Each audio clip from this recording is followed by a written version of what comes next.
आप हमें बताइए आपका फेवरेट कॉमिक कौन है? राहुल गांधी। क्या हम तेजस्वी के साथ कभी हाथ मिला सकते हैं? हो ही नहीं सकता है, असंभव है। इस टाइम बीजेपी में कहाँ के इलेक्शन की तैयारी चल रही है? हम तो 2029 की तैयारी कर रहे हैं, हम दूर की सोचते हैं।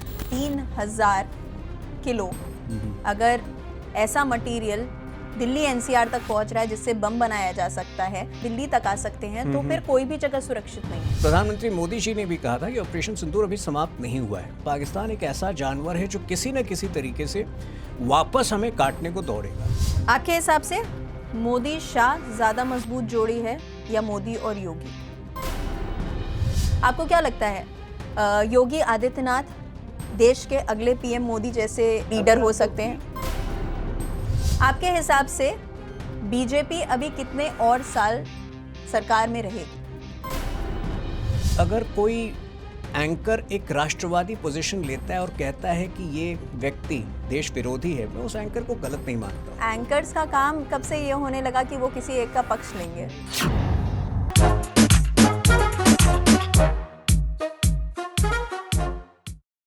सरकार से सवाल पूछना जरूरी है। कुछ समझ में ना आए या अगर गलत समझ आ रहा हो तो वो कंफ्यूजन दूर करना भी जरूरी है। टीवी के डिबेट के शोर से दूर, पॉडकास्ट के माइक के पीछे हमारे साथ हैं बीजेपी के नेशनल स्पोक्स पर्सन तुहिन सिन्हा। भाई ये जनाब किताबें भी लिखते हैं, तो सिर्फ बात राजनीति की नहीं होगी, पॉलिटिक्स की खिचड़ी में तड़का लगेगा साहित्य का। बहुत ही मजेदार कॉन्वर्सेशन होने वाली है। सबसे पहले welcome. Thank you Niharika ji, great to be on your show. Thank you so much. सबसे पहले बताइए कैसे हैं आप? Bye Niharika, so thank you for having me. बहुत अच्छा हूँ और congratulations on your podcast doing so well. Thank you, great to be here. Thank you. तो आज जितने भी सवाल होंगे वो जनता के नजरिए से होने वाले हैं। आज मैं उनकी प्रवक्ता हूँ और आप सरकार की तरफ से हमें जवाब देंगे। कांग्रेस के प्रवक्ता से बेहतर होते हैं जनता के प्रवक्ता, इसीलिए बहुत अच्छा लगेगा मुझे कि जेन्युइन सवालों का जवाब दूं। बिल्कुल। तो सबसे पहले तो अभी जो खबर चल रही है उस पे बात कर लेते हैं कि दिल्ली में ब्लास्ट हुआ। क्या है आपका रिएक्शन? क्या लगता है क्या हुआ, क्यों हुआ? जो अरेस्ट हुआ फरीदाबाद में उस सबसे कनेक्टेड है, क्या हुआ? देखिए, जब 5 डॉक्टर्स एक ब्लास्ट में शामिल हों और पढ़ लिख कर कुछ लोग इतने खतरनाक हो रहे हों, तो निश्चित रूप से भारत के लिए नहीं, विश्व के लिए ये एक चुनौती है। क्योंकि सबसे हैरानी की बात तो मेरे लिए ये थी कि 5 डॉक्टर्स का एक नेटवर्क, जिसमें एक महिला डॉक्टर भी शामिल हैं, किस प्रकार से कई महीनों से शायद प्लानिंग कर रहे थे 2900 kgs ऑफ एमोनियम नाइट्रेट छुपा रहे थे। लेकिन देखिए, मैं एक चीज़ आपको बताना चाहता हूँ कि भारत जैसे देश में हम कई बार जो हमारी सिक्योरिटी एजेंसीज़ की कामयाबी है उसको एडिक्वेट अटेंशन या उसको नहीं सराहते हैं। मेरे ख्याल से जो चैलेंजेस हमने फेस किए हैं, अगर आपको 2004 से 2009 के बीच का समय याद हो, लगभग हर 40 दिन पर औसतन इसी प्रकार का एक बड़ा ब्लास्ट जो है, कभी अहमदाबाद में होता था, कभी दिल्ली में होता था। इनफैक्ट 12 सितंबर 2008 को मेरी दूसरी पुस्तक रिलीज़ हुई थी। मैं 2006 में पहली आई थी, तो 2008 में ऑक्सफोर्ड बुक स्टोर में, सीपी में, और जहाँ पे वो लॉन्च हुआ था उसके मात्र आप समझ सकते हैं कि 20 कदम की दूरी पर अगले दिन शाम उसी वक्त एक बड़ा ब्लास्ट हुआ था। मैं दिल्ली में ही था, तो इतने नज़दीक से हमने उस दौर को भी देखा है। कल जो ब्लास्ट हुआ, निश्चित रूप से ये नहीं होना चाहिए था, ये एक चिंता का कारण है, क्योंकि पिछले 11-11.5 वर्षों में अगर आप जम्मू कश्मीर को छोड़ दें तो कहीं पर भी इस प्रकार का ब्लास्ट नहीं हुआ था। देखिए, टेररिज्म एक चुनौती हमेशा से रही है और कल का ब्लास्ट एक बार फिर ये स्पष्ट करता है कि जो प्रॉक्सी वॉर हमारे नेबर पिछले 3 दशक से भारत के साथ खेलते आए हैं, वो भी समाप्त नहीं हुआ है। और निश्चित रूप से चूँकि ये सरकार का एक ज़ीरो टॉलरेंस अप्रोच है टुवर्ड्स टेररिज्म, इसके जो दोषी हैं, इसके जो मुजरिम हैं, उनको भी पकड़ा जाएगा और बड़ी पनिशमेंट भी दी जाएगी। लेकिन जो मैंने शुरुआत जिस बात से कही थी, 5 पढ़े लिखे डॉक्टर्स जब इसमें शामिल होते हैं, तो अब जो है डॉक्टर टेररिस्ट जो है एक नया व्हाइट कॉलर टेररिस्ट एक प्रकार के नाम है सबके। तो निश्चित रूप से चुनौती बड़ी है। लेकिन हम इसका मुकाबला डट कर करेंगे। लेकिन ये सुरक्षा में चूक नहीं है? किस तरीके से इतना सारा अमोनियम नाइट्रेट AK-47 दिल्ली में मिल रही है, वो कमरा 1.5 महीने पहले किराए पे लिया गया है, जो गाड़ी ब्लास्ट की है वो गाड़ी दिल्ली गई, वो गाड़ी अंबाला गई, वो जम्मू देखिए, कश्मीर जब गई। भी कोई इंसिडेंट होता है इस प्रकार का, वो एक आप उसको वो चूक ही कहलाएगा, ठीक है। But it's a fact that security agencies have to be successful 100 times and the other side, which is the terrorists, need to succeed only once. So yes, whether it is Pahalgam or whether what happened in Red Fort yesterday was a security lapse. But having said that, मुझे लगता है कि जो कामयाबी हमारी security agencies ने हासिल की है पिछले 11 वर्षों में, अगर 11 वर्षों में पूरी तरह से देश को महफूज और सुरक्षित रखना, और ये जो कल पकड़ा गया 2900 किलोग्राम्स ऑफ अमोनियम नाइट्रेट, इसी प्रकार से कम हर महीने कोई ना कोई बड़ा टेरर इंसिडेंट नाकाम हो रहा था, नेटवर्क्स जो हैं एक्सपोज हो रहे थे। तो मुझे लगता है we should give due credit to our security agencies also, क्योंकि कल अगर एक ब्लास्ट हुआ तो बड़े स्तर पर बहुत सारे ब्लास्ट को नाकाम किए गए हैं। And I think by and large the track record in the 11.5 years has been phenomenal. Yes, operation Sindoor के बाद जो है, देखिए 1971 के युद्ध में जब पाकिस्तान मार खाया था, तो उसके बाद पहली बार जो है by late 70s they had started the proxy war. Proxy war क्या था? हमारे देश के अंदर जो है स्लीपर सेल्स पैदा करना, लोगों को रेडिकलाइज करना। और ज़ियाउल हक जब प्रेसिडेंट थे पाकिस्तान के, तो ये बड़े स्तर पर ये काम भारत में और बड़ी संख्या में हो रहा था। अब जब ऑपरेशन सिंदूर में पाकिस्तान मार खाया है, तो निश्चित रूप से पाकिस्तान एक ऐसा जानवर है जो किसी न किसी तरीके से वापस हमें काटने को दौड़ेगा। इसकी जानकारी हमें भी है, हम तैयार हैं, और इसीलिए प्रधानमंत्री मोदी जी ने भी कहा था कि ऑपरेशन सिंदूर अभी समाप्त नहीं हुआ है। जब पाकिस्तान बदतमीज़ी करेगा, हम 2008 मुंबई ब्लास्ट की तरह मूक दर्शक होकर, ऐसा नहीं है कि हम शांत होकर सब कुछ बर्दाश्त करेंगे, उनको एक बेफिटिंग रिस्पांस मिलेगा। हाँ, लेकिन जो हुआ वो भी छानबीन उस पर चल रहा है, इन्वेस्टिगेशन चल रहा है, और मुझे लगता है कि कोई भी हेस्टी डिसीजन से बेहतर है कि पूरी इन्वेस्टिगेशन समाप्त होने के बाद डिसाइड किया जाए कि नेक्स्ट कोर्स ऑफ एक्शन क्या होगा। बिल्कुल ठीक बात है, लेकिन मेरा सवाल वहीं का वहीं रहता है कि अगर करीब आप मान लीजिए 3000 किलो अगर ऐसा मटेरियल दिल्ली NCR तक पहुंच रहा है जिससे बम बनाया जा सकता है, और अगर वो हरियाणा से निकलते हुए आया, हरियाणा में आपकी सरकार है, दिल्ली में आपकी सरकार है, सेंटर में आपकी सरकार है, तो ये सवालिया निशान तो खड़ा करती है। क्योंकि जम्मू कश्मीर में तो हम मान सकते हैं कि बगल में बॉर्डर है, पाकिस्तान से इन्फिल्ट्रेशन हुआ और अंदर आ गया ये सारा सामान। लेकिन अगर वो सामान मान लीजिए वो पाकिस्तान से भी आया है, जम्मू कश्मीर होते हुए आया है, लेकिन अगर वो नेशनल कैपिटल पहुंच जा रहा है, तो वो हर किसी के लिए खतरे की घंटी है। क्योंकि अगर वो हमारी नब्ज तक आ सकते हैं, दिल्ली तक आ सकते हैं, तो फिर कोई भी जगह सुरक्षित नहीं है। नहीं, मैं जैसे कि मैंने कहा कि आप ये तो लैप्स है ही, but given the challenges which India faces, like I said, the Indian security agencies have done a very good job in thwarting similar attacks. और ये challenges हमेशा भारत जैसे विशाल देश में होंगी। जनरल बिपिन रावत ने 2.5 फ्रंट की बात की थी। वो 2.5 फ्रंट क्या था? Apart from the 2 external enemies of India, 2 external countries which hold a threat for India, एक तबका है भारत के अंदर भी जो इस प्रकार की खुराफात को चाहता है कि खुराफात हो। और कुछ लोग जेल में भी हैं, शर्जील इमाम जैसे लोग, जो कि भारत की चिकन नेक को काटना चाहते थे, जिसका भाषण था कि हम चिकन नेक को काट देंगे तो आप पूरा नॉर्थ ईस्ट जो है अलग हो जाएगा। जब हम इल्लीगल माइग्रेशन के विरुद्ध बोलते हैं, तो हम इसी प्रकार की मानसिकता के विरुद्ध बोलते हैं, जो मानसिकता चाहती है कि भारत जो है, भारत की सिक्योरिटी कॉम्प्रोमाइज़ हो।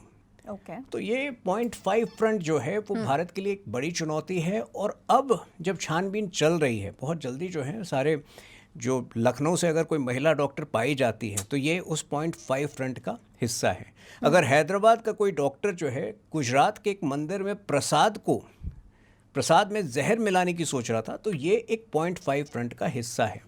और ऐसे जो अंदरूनी दुश्मन हैं, वो विदेशी दुश्मन से ज़्यादा खतरनाक होते हैं। तो मुझे लगता है कि आगे जो है अब मेडिकल डॉक्टर्स को भी जो है, कुछ विशेष मेडिकल डॉक्टर्स को भी बहुत शक के दायरे में, और ये एक अच्छी सिचुएशन कतई नहीं है। डॉक्टर जो कि एक प्राणदायक और एक रक्षक के रूप में जाना जाता है, अगर डॉक्टर्स इस प्रकार से जान लेने का प्रयास कर रहे थे तो ये पूरी कम्युनिटी को भी बदनाम करता है। और जैसा कि मैंने कहा कि अगर कुछ लोग अब सतर्क होंगे कुछ नामों से तो हम उनको दोष नहीं दे पाएंगे। ठीक है, बात करते हैं कि नेशनल स्पोक्स पर्सन कौन होता है, क्योंकि हम लोगों ने न्यूज़ चैनल्स देखे हैं, इतनी डिबेट्स देखी हैं और हमने देखा है फलाना पार्टी के प्रवक्ता हैं, नेशनल स्पोक्स पर्सन हैं। सबसे पहले आप मुझे बताइए कि नेशनल स्पोक्स पर्सन बनते कैसे हैं, कितना समय लग जाता है? अगर किसी इंसान ने पार्टी ज्वाइन की है, कोई बीजेपी से बहुत प्रभावित है और वो बीजेपी ज्वाइन करता है, कार्यकर्ता के रूप में काम कर रहा है और वो चाहता है यार एक दिन मैं भी बीजेपी का point of view TV debates में रखूंगा, तो कैसे बनते हैं? इसको लीप ऑफ फेथ कहते हैं। आपके अंदर अगर विश्वास है तो आप लगे रहिए। सबसे बड़ी पार्टी है विश्व की, 13 करोड़ सदस्य हैं और हर व्यक्ति जो है निश्चित रूप से चाहता है कि वो पार्टी का पक्ष रखे भी या फिर जनता के समक्ष लेके जाए। तो जहाँ तक देखिए, सबसे पहली बात है कि मैं ये मानता हूँ कि politics should be about ideology. कई बार हमने देखा है कि आज वो बड़ा कन्वीनियंस से लोग दूसरी पार्टी में जाते हैं, पहले उस पार्टी से झगड़ते हैं, फिर इस पार्टी में आते हैं। They treat it like a corporate entity. मेरा जो जर्नी रहा है वो बहुत ही लीनियर जर्नी रहा है।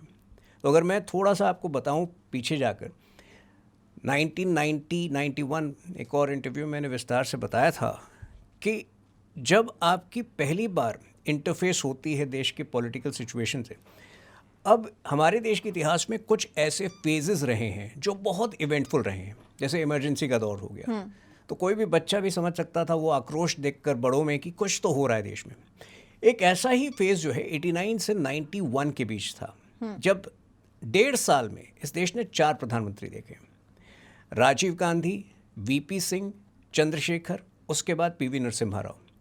उसी दौर में राम मंदिर मूवमेंट स्टार्ट हुआ।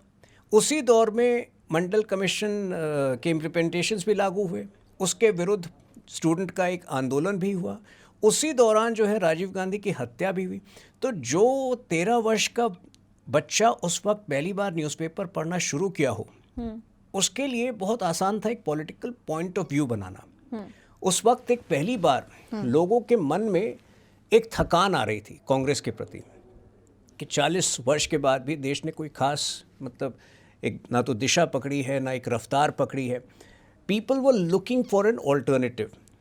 और लोगों के मन में ऐसी कल्पना भी थी, ऐसा दिख रहा था कि BJP is going to be that alternative.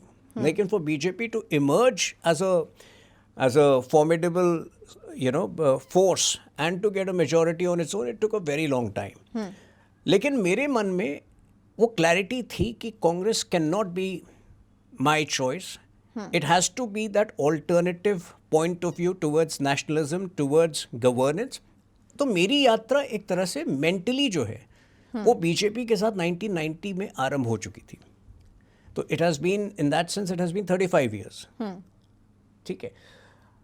और चूँकि एक मैं समझता हूँ कि कुछ कम्युनिटीज़ में, बिहारियों में होता है कि आप you have it in your politics, अगर आप आना चाहते हैं तो you have it in you. Temperamentally जो है बहुत सारे लोग पॉलिटिकली वो फिट नहीं होते, इन द सेंस कि वो बहुत ज़्यादा स्ट्रेट फॉरवर्ड होते हैं। और पॉलिटिक्स इज़ अबाउट प्रैग्मेटिज्म, जो भगवान कृष्ण ने एक दुनियादारी समझाई है।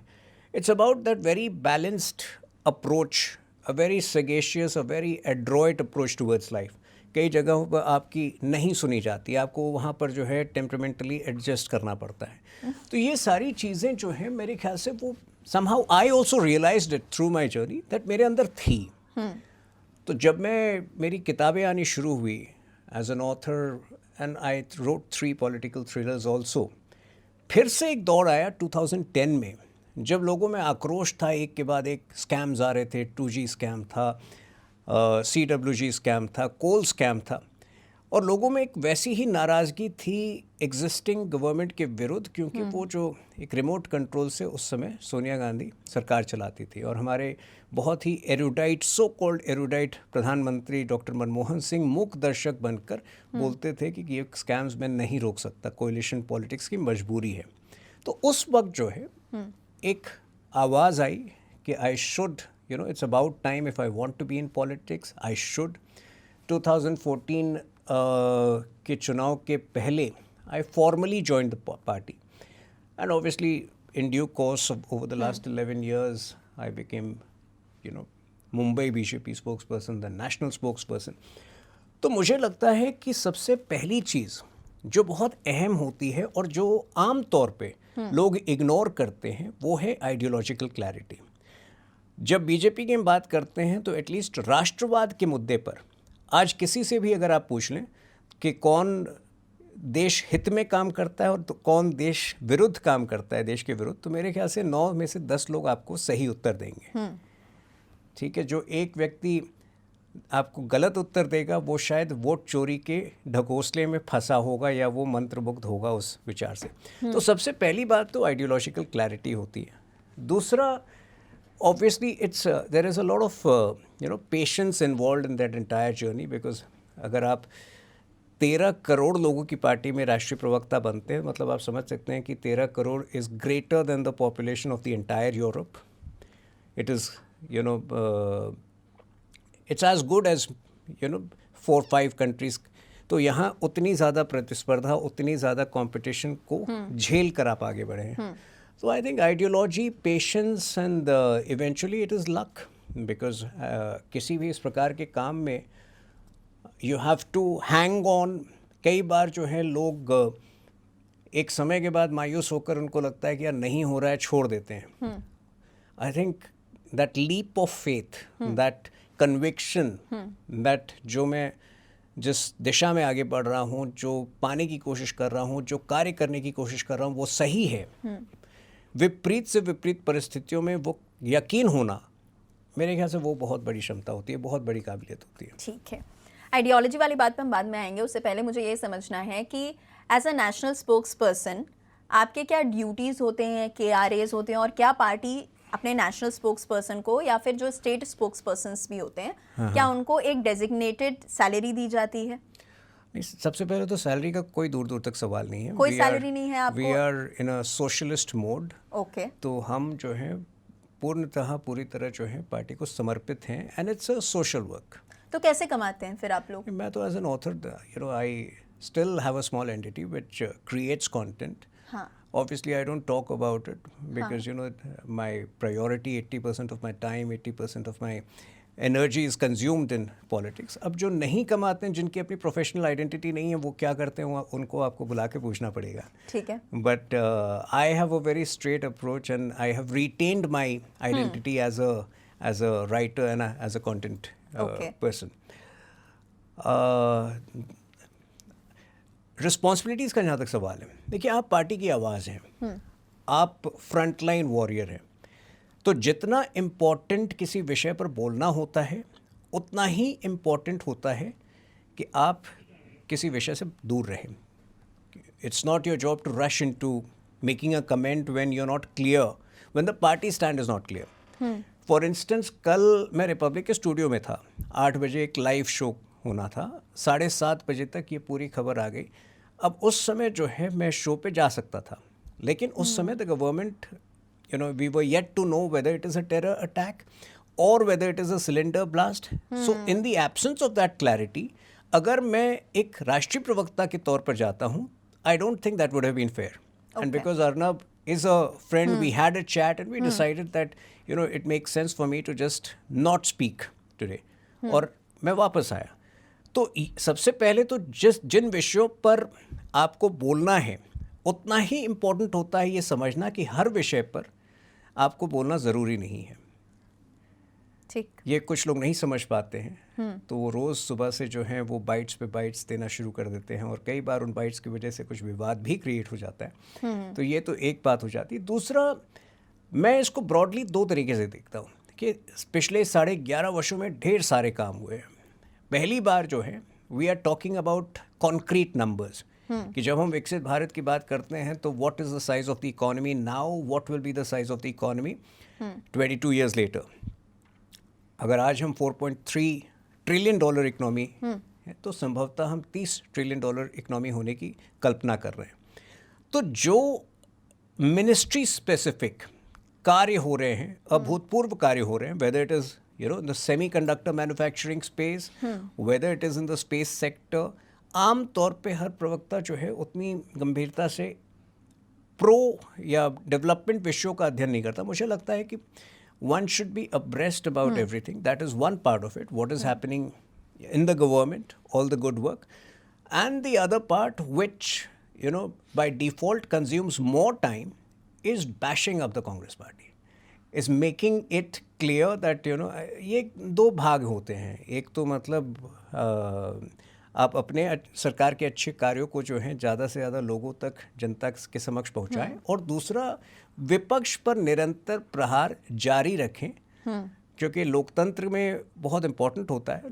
विपक्ष भी कई बार हम पर प्रहार करती है but I think it's also a matter of discipline. कई बार उस प्रहार में उन विषयों में दम नहीं होता है, but even if it is a small issue but it a genuine issue, you need to attack the opposition on it. So ये broadly जो है दो एरियाज होते हैं. अब उसके माध्यम अलग अलग हो जाते हैं.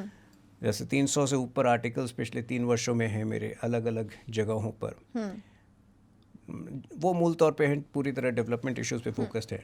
जो टीवी अपीयरेंसेस हैं उस पर जो है वो ज़्यादा विपक्ष को जो है रिपिंग अपार्ट द विपक्ष. अच्छा, ऐसा भी होता है क्या? क्योंकि मैं मीडिया में काम कर चुकी हूँ, लेकिन ज़रूरी नहीं है सारे दर्शक ये बात जानते हो. तो क्या डिबेट में जाने से पहले कभी न्यूज़ एंकर्स आपको ऐसे पंप अप करते हैं कि नहीं, सामने वाले को धो देना है, तेज़ रहिएगा? क्योंकि बिहाइंड द सीन्स क्या होता है वो मैंने देखा है, आपने भी एक्सपीरियंस किया होगा, लेकिन हमारे दर्शक नहीं जानते होंगे. तो क्या ऐसा होता है, कुछ हिदायत दी जाती है आप लोगों को? जो इंडिपेंडेंट आते हैं मीडिया पैनलिस्ट के तौर पर, एक्सपर्ट्स बन के आते हैं, उनको आप इस तरह से आप उनको कह सकती हैं कि आप ये बोलो, because many of them are paid by the channels. But जब आप पार्टी को रिप्रेजेंट कर रही होती हैं, I don't think even if an anchor would try to do that, I would be willing to listen, because मेरा दायित्व होता है कि पार्टी किस तरह से मैं उन शब्दों का उपयोग करूं, मैं उस भाषा का और उस तेवर का उपयोग करूं जिससे पार्टी के हित में हो. तो I don't think anybody. मगर ऐसे कभी आपको इनपुट्स मिले हैं? पहले मिलते थे जब मैं राष्ट्रीय प्रवक्ता नहीं था. मुझे लगता है उनको भी पता है. बट राष्ट्र हित के विषय पर कैसे इनपुट्स होते थे? कैसी बातें आप लोगों से बोली जाती थी? 7-8 साल पहले की बात है, मुझे याद भी नहीं है. याद तो होंगी, ऐसा तो मैं नहीं मान सकती हूँ. बट वही थोड़ा सा रेज द पिच. हाँ, कि सर हल्का जा रहा है डिबेट. कुछ डिबेट जो हैं वो थोड़े से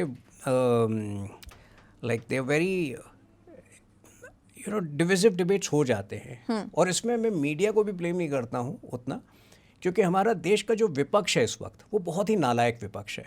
जो मुद्दे वो उठाता है, अगर देश का LOP पिछले वर्ष पूरे भारत जोड़ो यात्रा में घूम कर सबसे पूछ रहा था कि कौन जात के हो, तो मेरे ख्याल से अगर कोई एंकर एक राष्ट्रवादी पोजीशन लेता है और कहता है कि ये व्यक्ति देश विरोधी है, मैं उस एंकर को गलत नहीं मानता हूँ. ये पर्सपेक्टिव हो सकता है ना, मगर नहीं, लेकिन ऐसा हुआ है. एंकर्स का काम कब से ये होने लगा कि वो किसी एक का पक्ष लेंगे? नहीं, बट वो तो अब सारे चैनल्स वही कर रहे हैं. वो हो रहा है, लेकिन वो सही है या नहीं, ये सवाल तो अभी भी कायम है ना. And in fact that is why it would be fair to say that news channels वो दिन के वक्त रिपोर्टिंग करते हैं, लेकिन शाम के वक्त जो है they are opinion builders, they are not reporting. It is a fact, ये कोई डिनाई नहीं कर रहा है.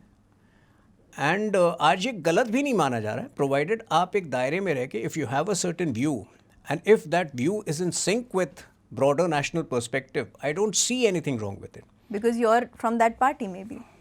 नहीं, दूसरे साइड को जो विषय है, मगर आप ये भी तो सोचिए ना कि अगर आप एक जर्नलिस्ट हैं तो जर्नलिस्ट का तो मूल दायित्व यही होता है कि आपको किसी एक साइड पे इंक्लाइन नहीं करना है. नहीं, मैं मान रहा हूँ इस बात को.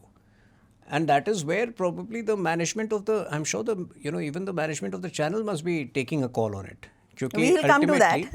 Ultimately it's about, I am sure it's a commercial business, so they also need to figure out कि व्यूअर्स क्या चाहते हैं। देखिए, दूसरे साइड जो विषय उठे हैं, आपको ये मानना होगा कि वो अत्यंत ही नकारात्मक विषय हैं। वो वोट चोरी का विषय हो या फिर वो कौन जात हो, आर्मी को विभाजित करने वाला विषय हो, जहाँ की एक व्यक्ति ये कह देता है कि 10% लोग जो है आर्मी को कंट्रोल कर रहे हैं। तो कोई भी सच्चा देशभक्त इन नकारात्मक विषयों से आइडेंटिफाई नहीं कर पाता है। ये एक तथ्य है। ये अगर मैं आज बीजेपी का प्रवक्ता नहीं भी होता तो मुझे बहुत नफरत होता ये देखकर कि देश में की सफलता के बाद, ऑपरेशन सिंदूर की सफलता के बाद, कोई व्यक्ति 10 दिन के अंदर उस सफलता को सरेंडर में तब्दील करने की कोशिश करता है। कोई ऐसी भाषा यूज़ करता है जो कि मतलब पाकिस्तान की मीडिया में वो स्टार बन जाता है। तो ऐसे में अगर कोई एंकर एक राष्ट्रवादी पक्ष लेता है, हाँ, उसको भाषा की मर्यादा, उसको अपने तेवर की मर्यादा का ध्यान रखना चाहिए। लेकिन अगर कोई राष्ट्रवादी पक्ष लेता है और इन बातों का विरोध करता है, जब कोई व्यक्ति जो है भारत की जीत को सरेंडर बताता है, उसका विरोध करता है, तो वो गलत नहीं है। ठीक है।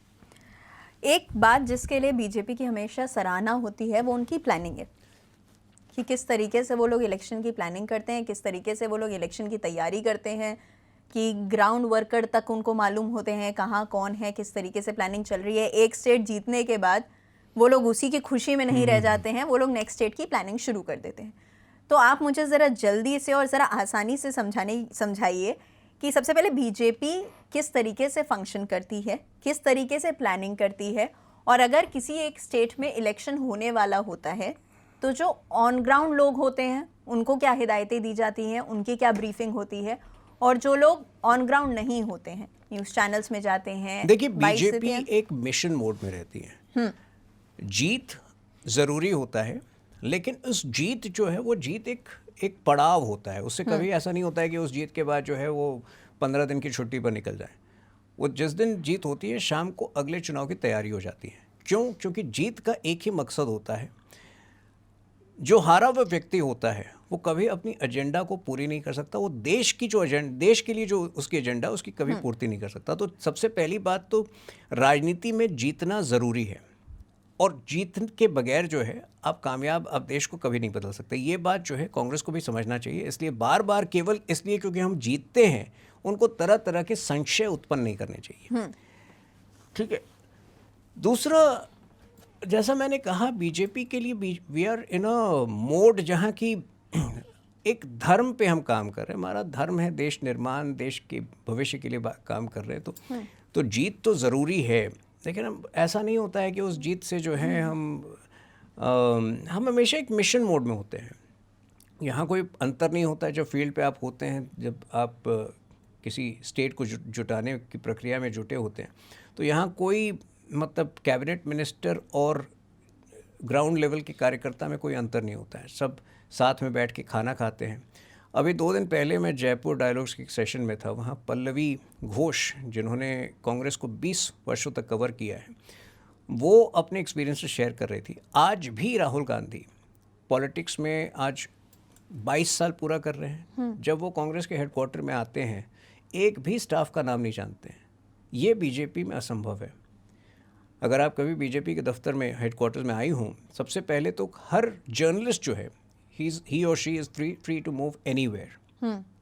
कांग्रेस में ओनली जो कांग्रेस बीट कवर करते हैं वही जा सकते हैं, वो भी अपॉइंटमेंट के बाद। तो ये एक बहुत बड़ा अंतर है in terms of transparency, in terms of our ability to connect with everyone. और ये रिफ्लेक्ट करता है हर जगह पे। जो सबसे बड़ा डिफरेंस है वो तो यही है ना कि कांग्रेस का दायित्व अल्टीमेटली रेहान गांधी के हाथों में आने वाला है, अल्टीमेटली प्रियंका गांधी के बच्चों के हाथों में आने वाला है। बीजेपी में कोई ऐसा व्यक्ति आएगा जो आज से 25 साल पहले पोस्टर लगाता था, जो घर घर जाके जो है कैंपेन करता था। ये एक सबसे बड़ा अंतर है दोनों पार्टियों के बीच में। ओके, मगर आप मुझे ये समझाइए कि जैसे कि मैंने आपसे पूछा कि मान लीजिए बिहार में इलेक्शंस हैं, तो जब बिहार के इलेक्शन की तैयारी हो रही होगी तो ऐसी कुछ हिदायत दी जाती है कि अब अगले 6 महीने जाओ बिहार कवर करो, देखो क्या हो रहा है। नहीं, तो प्रभारी जो है विनोद तावड़े जी तो पिछले 3 वर्षों से बिहार के प्रभारी हैं। हाँ। तो वो 3 वर्षों से जो है निरंतर काम तो चल ही रहा था। बिहार में जो है मतलब fortunately unfortunately caste is an important factor और rather I would say it is an inevitable factor for all the development work which Bihar has seen in the last 21 years the caste factor can not be negated. तो ये दोनों चीज़ें एक तो जो है, और जंगल राज क्योंकि मैंने खुद देखा है, मैं अनडिवाइडेड बिहार में जमशेदपुर में बड़ा हुआ हूँ, तो मैंने खुद देखा है किस प्रकार से 7 बजे के बाद जो है 97-98 में अचानक जो है घर से बाहर जाना मुश्किल हो गया था। तो बहुत सारे नैरेटिव्स जो हैं, 3 मुख्य नैरेटिव्स पर एक साथ काम करना था। जो चुनाव प्रभारी थे और जो स्टेट के प्रेसिडेंट थे, बीजेपी हैं स्टेट के प्रेसिडेंट, एक तो जो पिछले 21 वर्षों में जो डेवलपमेंट बिहार ने देखा है, whether it is in terms of electricity, whether it is in terms of sanitation and all that. Number 2, वो भयावह दौर जहाँ की जंगल राज वापस आने का भय लोगों में होना चाहिए, और वो भय जो है एक जायज़ भय है, एक सार्थक भय, एक मतलब जेन्युइन भय है। क्योंकि वही परिवार जो बिहार में क्राइम था वो उसकी तुलना अब किसी भी अन्य राज्य में हो रहे क्राइम से नहीं कर सकती, क्योंकि वहाँ एक जो पॉलिटिकल फैमिली के हाथों में सरकार का दायित्व था वो एक डॉन की तरह ऑपरेट कर रहा था, और आज भी उसी परिवार के हाथ में बस वो लालू यादव का पोस्टर छुपा दिया जाता है, क्योंकि उनको भी पता है कि लालू यादव का पोस्टर जिस समय वो लाएंगे कैंपेन में, लोगों को दोबारा उस दौर की याद आ जाएगी। तो इसलिए वो पैकेज करना चाहते हैं तेजस्वी को, नवी फेल तेजस्वी को as the new age leader, but सबको पता है कि उस एक परिवार के संरक्षण में, के प्रायोजन में क्राइम पनप रहा था। जो शिल्पी गौतम रेप केस एक था, बहुत बड़ा रेप केस हुआ था, जहाँ की एक मॉडल को रेप किया गया था, उसके बॉयफ्रेंड को मारा गया था। उसमें सीधा सीधा साधु यादव का हाथ था। साधु यादव कौन है? लालू यादव का ब्रदर इन लॉ है। एक चंपा विश्वास आईएएस ऑफिसर की वाइफ का रेप केस था। उससे, उस घटना से जो है मतलब इंस्पायर्ड मेरी एक पुस्तक आई थी, द एज ऑफ डिज़ायर।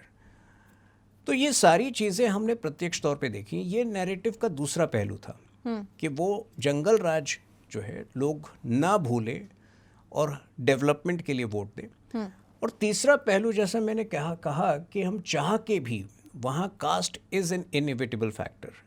तो we can't be agnostic to the influence of caste. We had to do certain permutations and combination so that the caste considerations were factored in. तो इन तीनों चीज़ों पर एक साथ काम चल रहा था। विनोद तावड़े जी पिछले 3 वर्षों से वहाँ प्रभारी थे। उसके बाद जो है पिछले 1 महीने में धर्मेंद्र प्रधान जी को विशेष दायित्व दिया गया था। वो भी लगभग पूरी तरह से पिछले 1 महीने में वहाँ है। तो BJP works at many different levels and obviously Nitish Kumar ji, Bihar में तो 243 में से हम 101 सीटें ही लड़ रहे हैं। तो नीतीश कुमार जी का एक बहुत बड़ा योगदान है, और मुझे लगता है कि जो क्रेडिबिलिटी उनकी रही है पिछले 21 वर्षों में एज अ गवर्नेंस पर्सन, ठीक है, 2 बार उन्होंने मौका परस्त तरीके से दूसरे साइड गए थे, लेकिन जो एक गवर्नेंस क्रेडिबिलिटी उनकी रही है उसको हमेशा अंडर एस्टिमेट किया गया है। धोखेबाज पे भरोसा कैसे कर रहे हैं फिर आप लोग, कि अगर आपको मालूम है कि मौका परस्त हैं, पलट सकते हैं? देखिए, सबसे पहले तो उनका कम से कम 5-6 बार पिछले 1 वर्ष में बयान आया है कि 2 बार बहुत बड़ी गलती हो गई, अब वो गलती मैं नहीं दोहराने वाला हूँ, अब मैं हमेशा बाकी के समय में यहीं रहने वाला हूँ। तो वो भी पछता रहे हैं। वो भी, तो उनकी अपॉलॉजी को बीजेपी ने दिल खोल के एक्सेप्ट कर लिया। बीजेपी तो है ही, बड़े दिल की पार्टी है बीजेपी जो भी राष्ट्र और स्टेट के हित में कार्य कर सकता है। क्या हम तेजस्वी के साथ कभी हाथ मिला सकते हैं? हो ही नहीं सकता है, असंभव है। गुंडों के साथ या ऐसे लोगों के साथ जो गुंडों की बैकिंग करते हैं, उनके साथ हम नहीं हो सकते हैं। और नीतीश जी का लॉ एंड ऑर्डर का जहाँ तक सवाल आता है, एक बिल्कुल क्लीन स्पॉटलेस रेप्यूटेशन है। करप्शन का जहाँ सवाल आता है, एक भी करप्शन के चार्ज उनके विरुद्ध नहीं है। लालू परिवार का जो देखिए आप, लैंड फॉर जॉब स्कैम क्या था, मतलब लोगों से ज़मीन लेकर उनको जॉब दे रहे थे। तो इसीलिए जब तेजस्वी यादव ने इस बार प्रॉमिस किया कि 2,70,00,000 जॉब देंगे, हर परिवार को जॉब देंगे, जो कि लगभग असंभव है। अगर आप बिहार के बजट को देखें, वो लगभग नहीं, पूरी तरह असंभव है। तो लोगों ने मान लिया जॉब तो दूर की बात है, लोगों ने मान लिया कि सबकी ज़मीन छीनी जाएगी इस बार। तो ये अंतर है। तो इसीलिए हम तो नीतीश जी को ही बेहतर मानते हैं। ठीक है, और एक नेचुरल पार्टनरशिप है। ठीक। अच्छा, जिस तरीके से आप बता रहे हैं कि इलेक्शन की तैयारी बहुत पहले से ही शुरू हो जाती है, तो इस टाइम बीजेपी में कहाँ के इलेक्शन की तैयारी चल रही है? हम तो 2029 की तैयारी कर रहे हैं। हम दूर की सोचते हैं। और अच्छा, 2029 में वही रिजल्ट आएंगे जो 2014 और 2019 में आए थे। तो इस बार का नारा क्या है? पिछली बार का तो वो 400 पार था। नारा तो बाद में तय होगा, लेकिन मैं अपने में आपको बता रहा इंटरनली हूँ तो चलता होगा ना पार्टी में कि इस बार इतना टारगेट कर रहे हैं। सबसे पहले तो विजन होना चाहिए। इस बार पूर्ण बहुमत दोबारा से आएगी 2029 में। तो हम तो दूर की सोचते हैं। अगले 3-3.5 वर्ष की प्लानिंग तो बहुत छोटी बात है। हम तो, जैसा हमारे नेता, कुछ बड़े नेतागण ने कहा है, अगले 20 साल बीजेपी की ही सरकार रहेगी। अच्छा। तो 2029 की प्लानिंग चल रही है। पर हाँ, अगले 4 महीने में 4 स्टेट इलेक्शंस हैं। असम में, बंगाल में, तमिलनाडु में, केरल में। असम में तो सरकार आनी ही है। बंगाल में भी बहुत अच्छी लड़ाई चल रही है और हम आशान्वित हैं कि वहाँ पे भी सरकार बनेगी।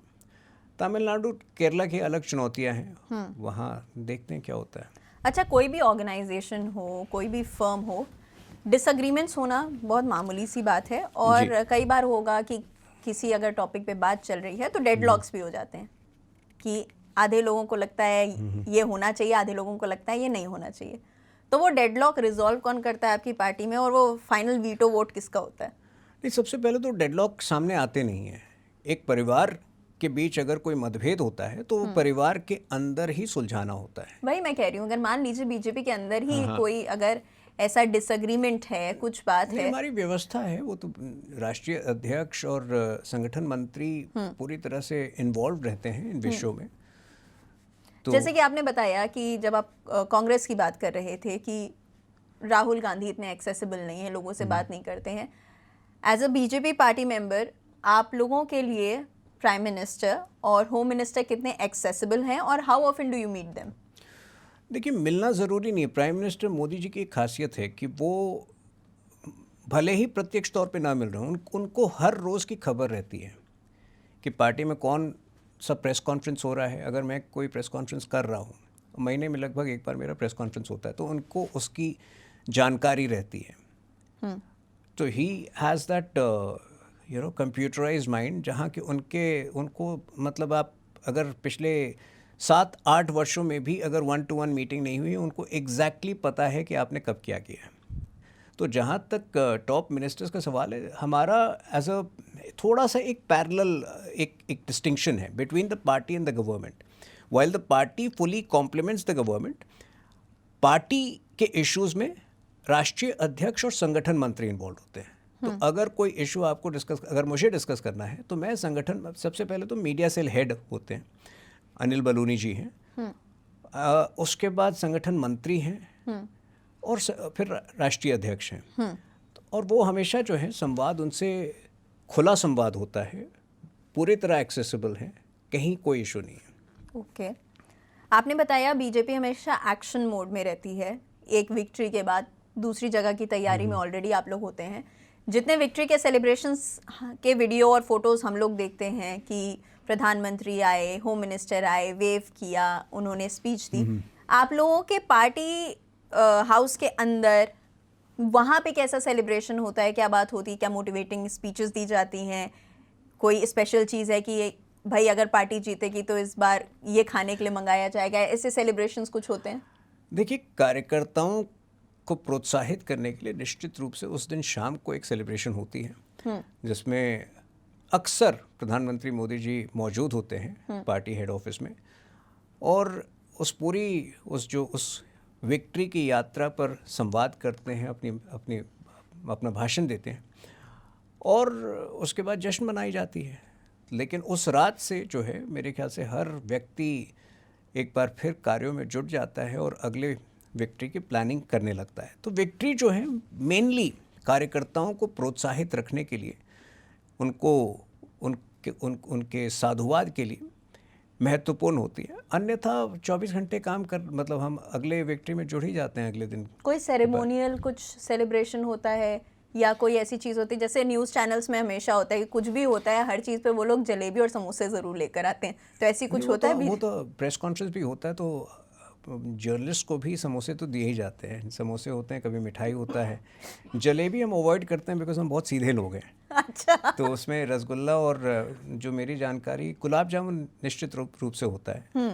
तो जर्नलिस्ट जो हैं आजकल जर्नलिस्ट भी जो हैं वो थोड़ा जलेबी अवॉइड करने लगे हैं जब से दूसरे साइड के लोग खाने लगे हैं तो okay,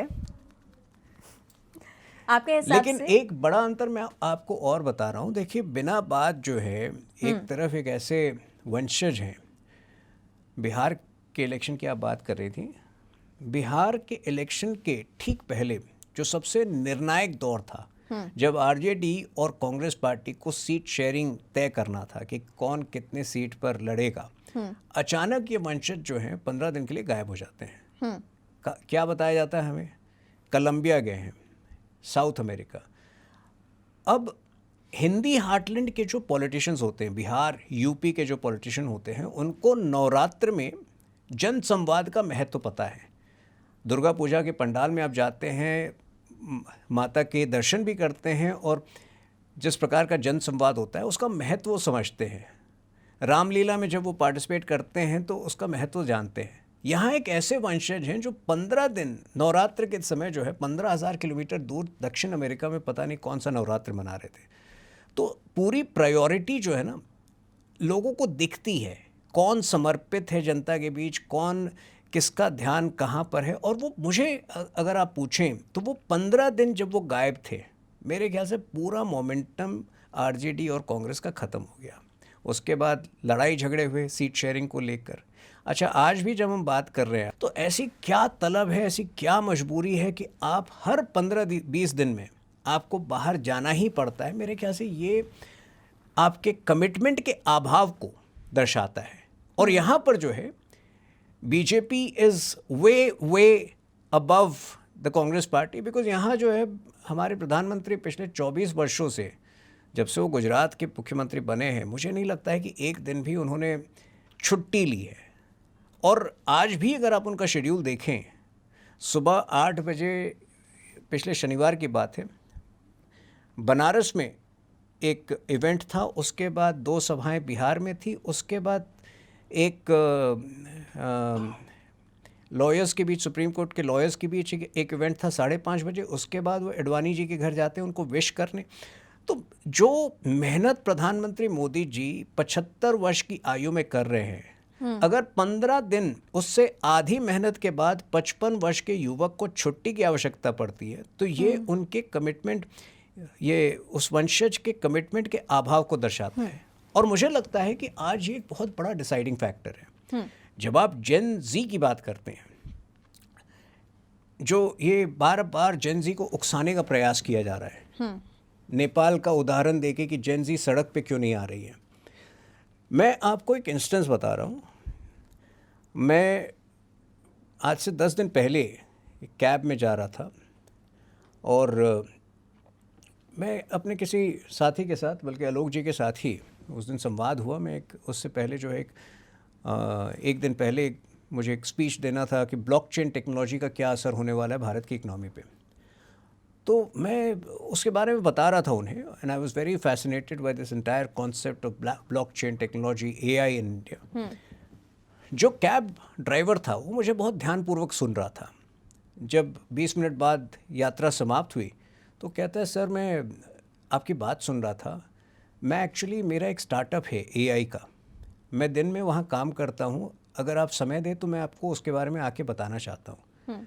so I was very impressed कि एक व्यक्ति, ये है वो जेनजी जो रात दिन मेहनत करता है, बोलता है, वो कह रहा है मुझे कि चूँकि उसका सारा पैसा उस स्टार्टअप में जा रहा है, वो वहाँ से सैलरी नहीं ले रहा है, रात को वो कैब चलाता है ताकि वो पैसे कमा सके।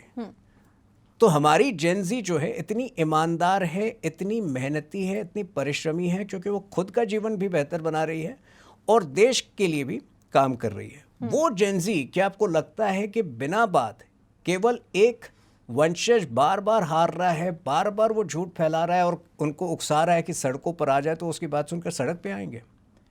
तो मुझे लगता है चरित्र का अंतर है। मुझे यहाँ पे BJP काफ़ी सारे फैक्टर्स लगते हैं, जैसे कि अगर आप जेनजीज का बता रहे हैं, so having experienced working with them, मुझे लगता है उन्हें ज़्यादा फ़र्क नहीं पड़ता। ये मेरा अपना मानना है कि उन्हें उनका काम होना चाहिए, और उकसाने की बात कह लीजिए या रिएक्शन की बात कह लीजिए, as long as their life is in shape they don't care. और दूसरी बात, जहां आप मुझे बोल रहे हैं कि प्रधानमंत्री कॉन्टिन्यूसली काम में लगे हुए हैं, he is working day in and day out, और वहीं पे लीडर ऑफ ऑपोजिशन बाहर घूम रहे हैं, मुझे लगता है कि हमें we don't need to draw that line of comparison.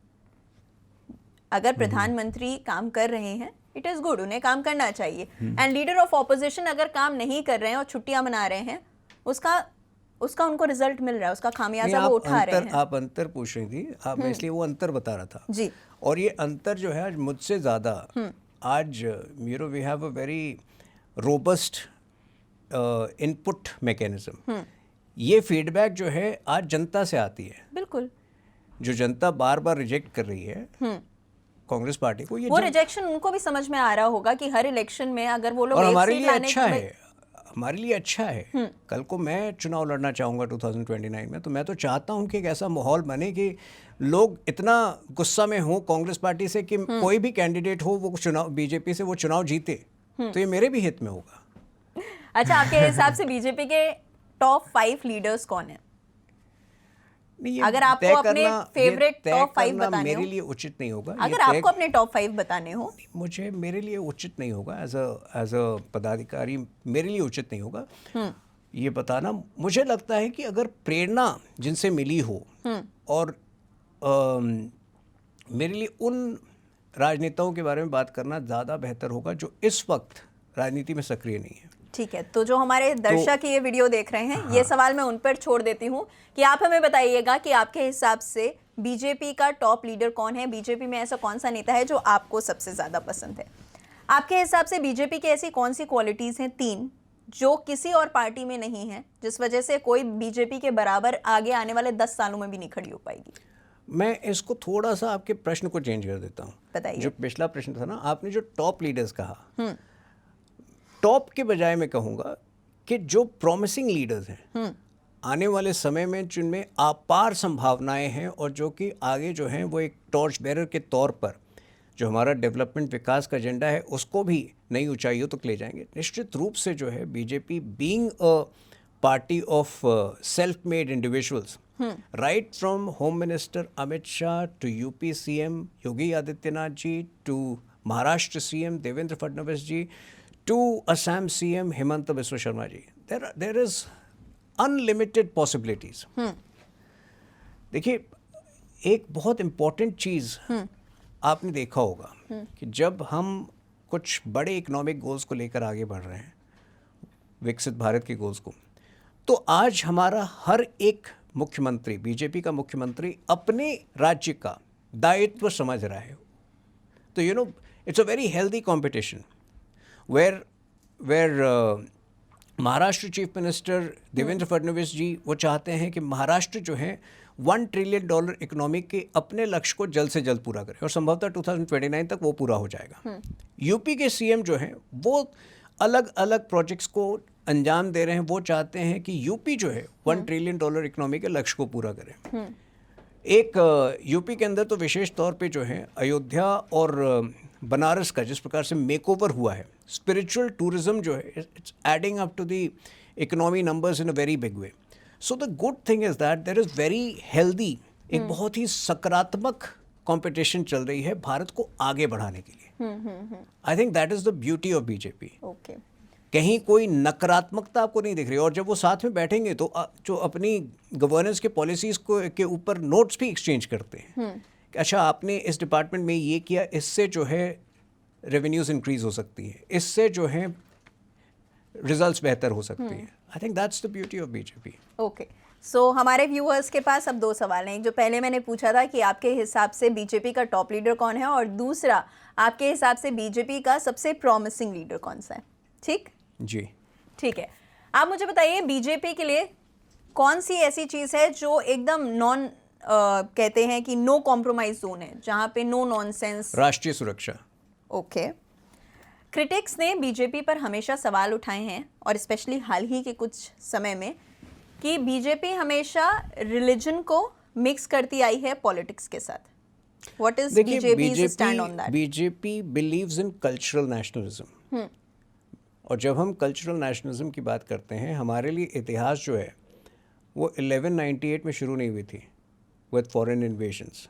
जो कांग्रेस की बातों से अक्सर लगता है कि हमारी इतिहास जो है 700 साल पुरानी है, हम बिलीव करते हैं कि 5,000 वर्षों पुरानी हमारी इतिहास है। और जो हमारे सांस्कृतिक स्तंभ हैं वो हमारी सांस्कृतिक सभ्यता का एक बहुत ही महत्वपूर्ण अंग है। तो मिसाल के तौर पर जब हम योग की बात करते हैं, अब ये बहुत विचित्र बात है कि प्रधानमंत्री मोदी जी ने तो योग को जो है एक ऐसा दर्जा दिलाया है जिसकी कल्पना हमने आज से 11 वर्ष पहले नहीं की थी।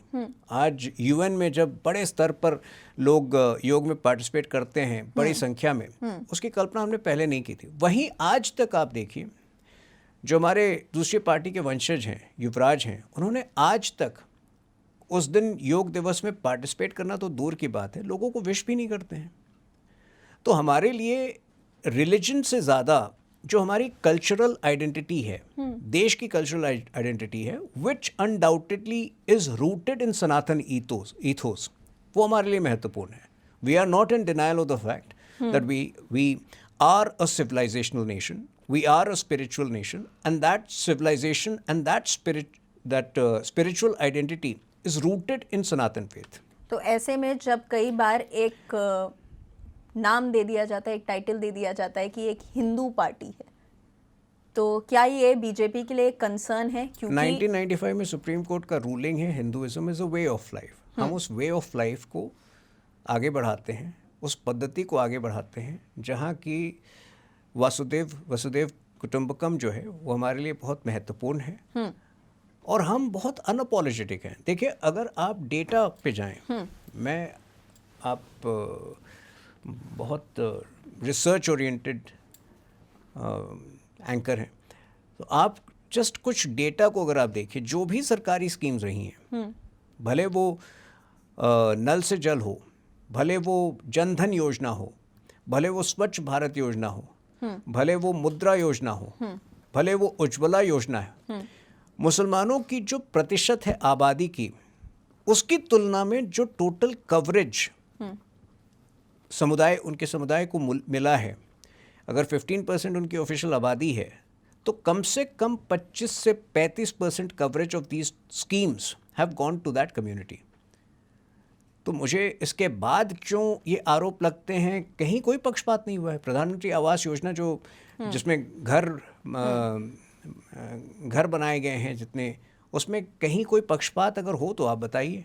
कोई व्यक्ति अगर जेन्युइन आरोप लगा सकता है कि उसको किसी सरकारी स्कीम के लाभ से वंचित रखा गया है केवल इसलिए क्योंकि एक कम्युनिटी को बिलोंग करता है, ऐसा तो कभी नहीं हुआ है।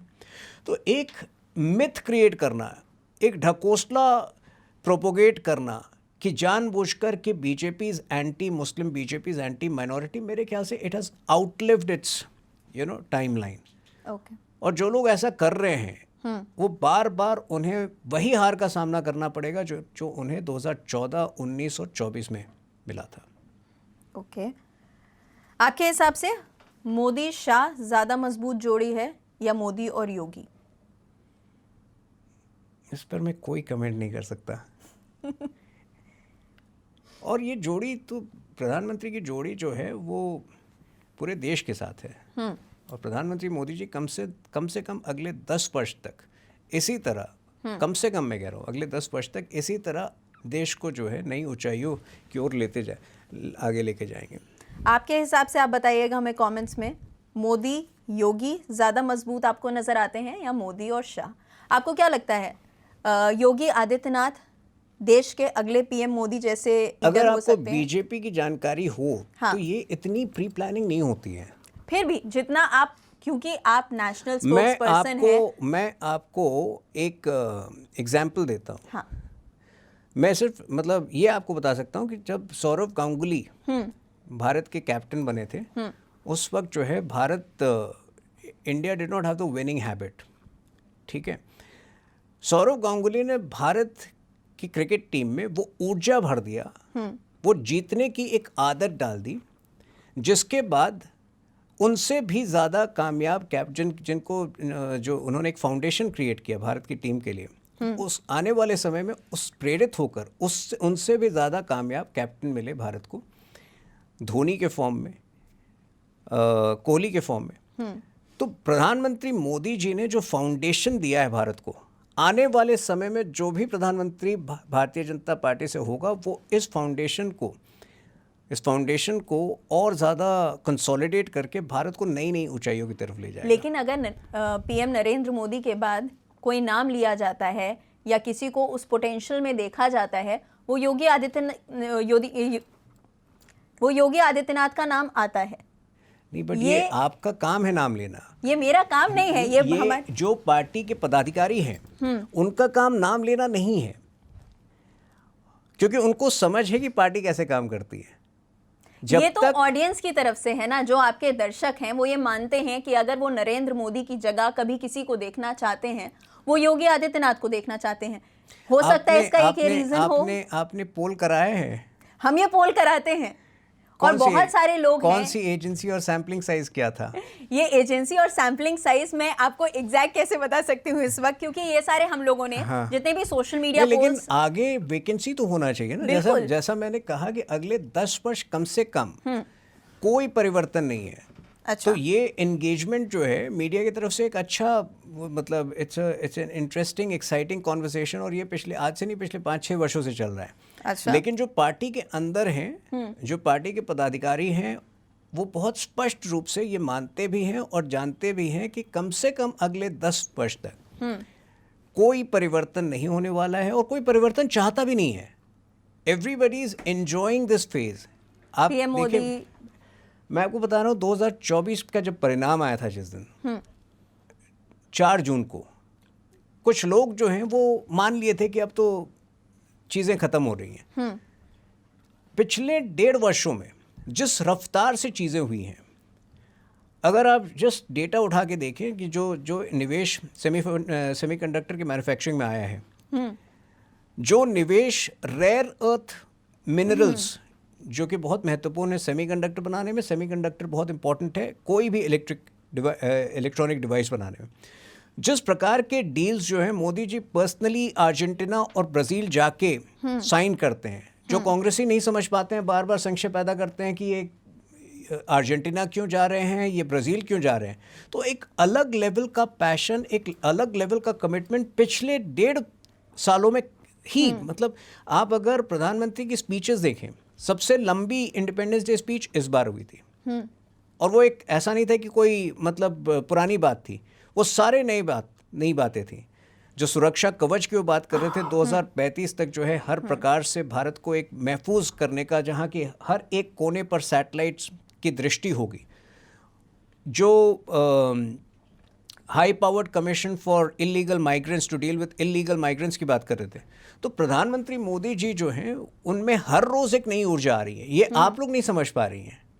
तो आप लोग जो हैं वो चर्चा जब शुरू कर रही हैं कि अगला कौन, मुझे तो लगता है कि अगले 10-11 वर्ष, जब 2036 में अपेक्षित है कि भारत ओलंपिक्स होस्ट करेगा, and that will be in Ahmedabad, तो क्या आपको लगता है कि प्रधानमंत्री उस समय नहीं होंगे? मैं तो मतलब I can imagine he will be.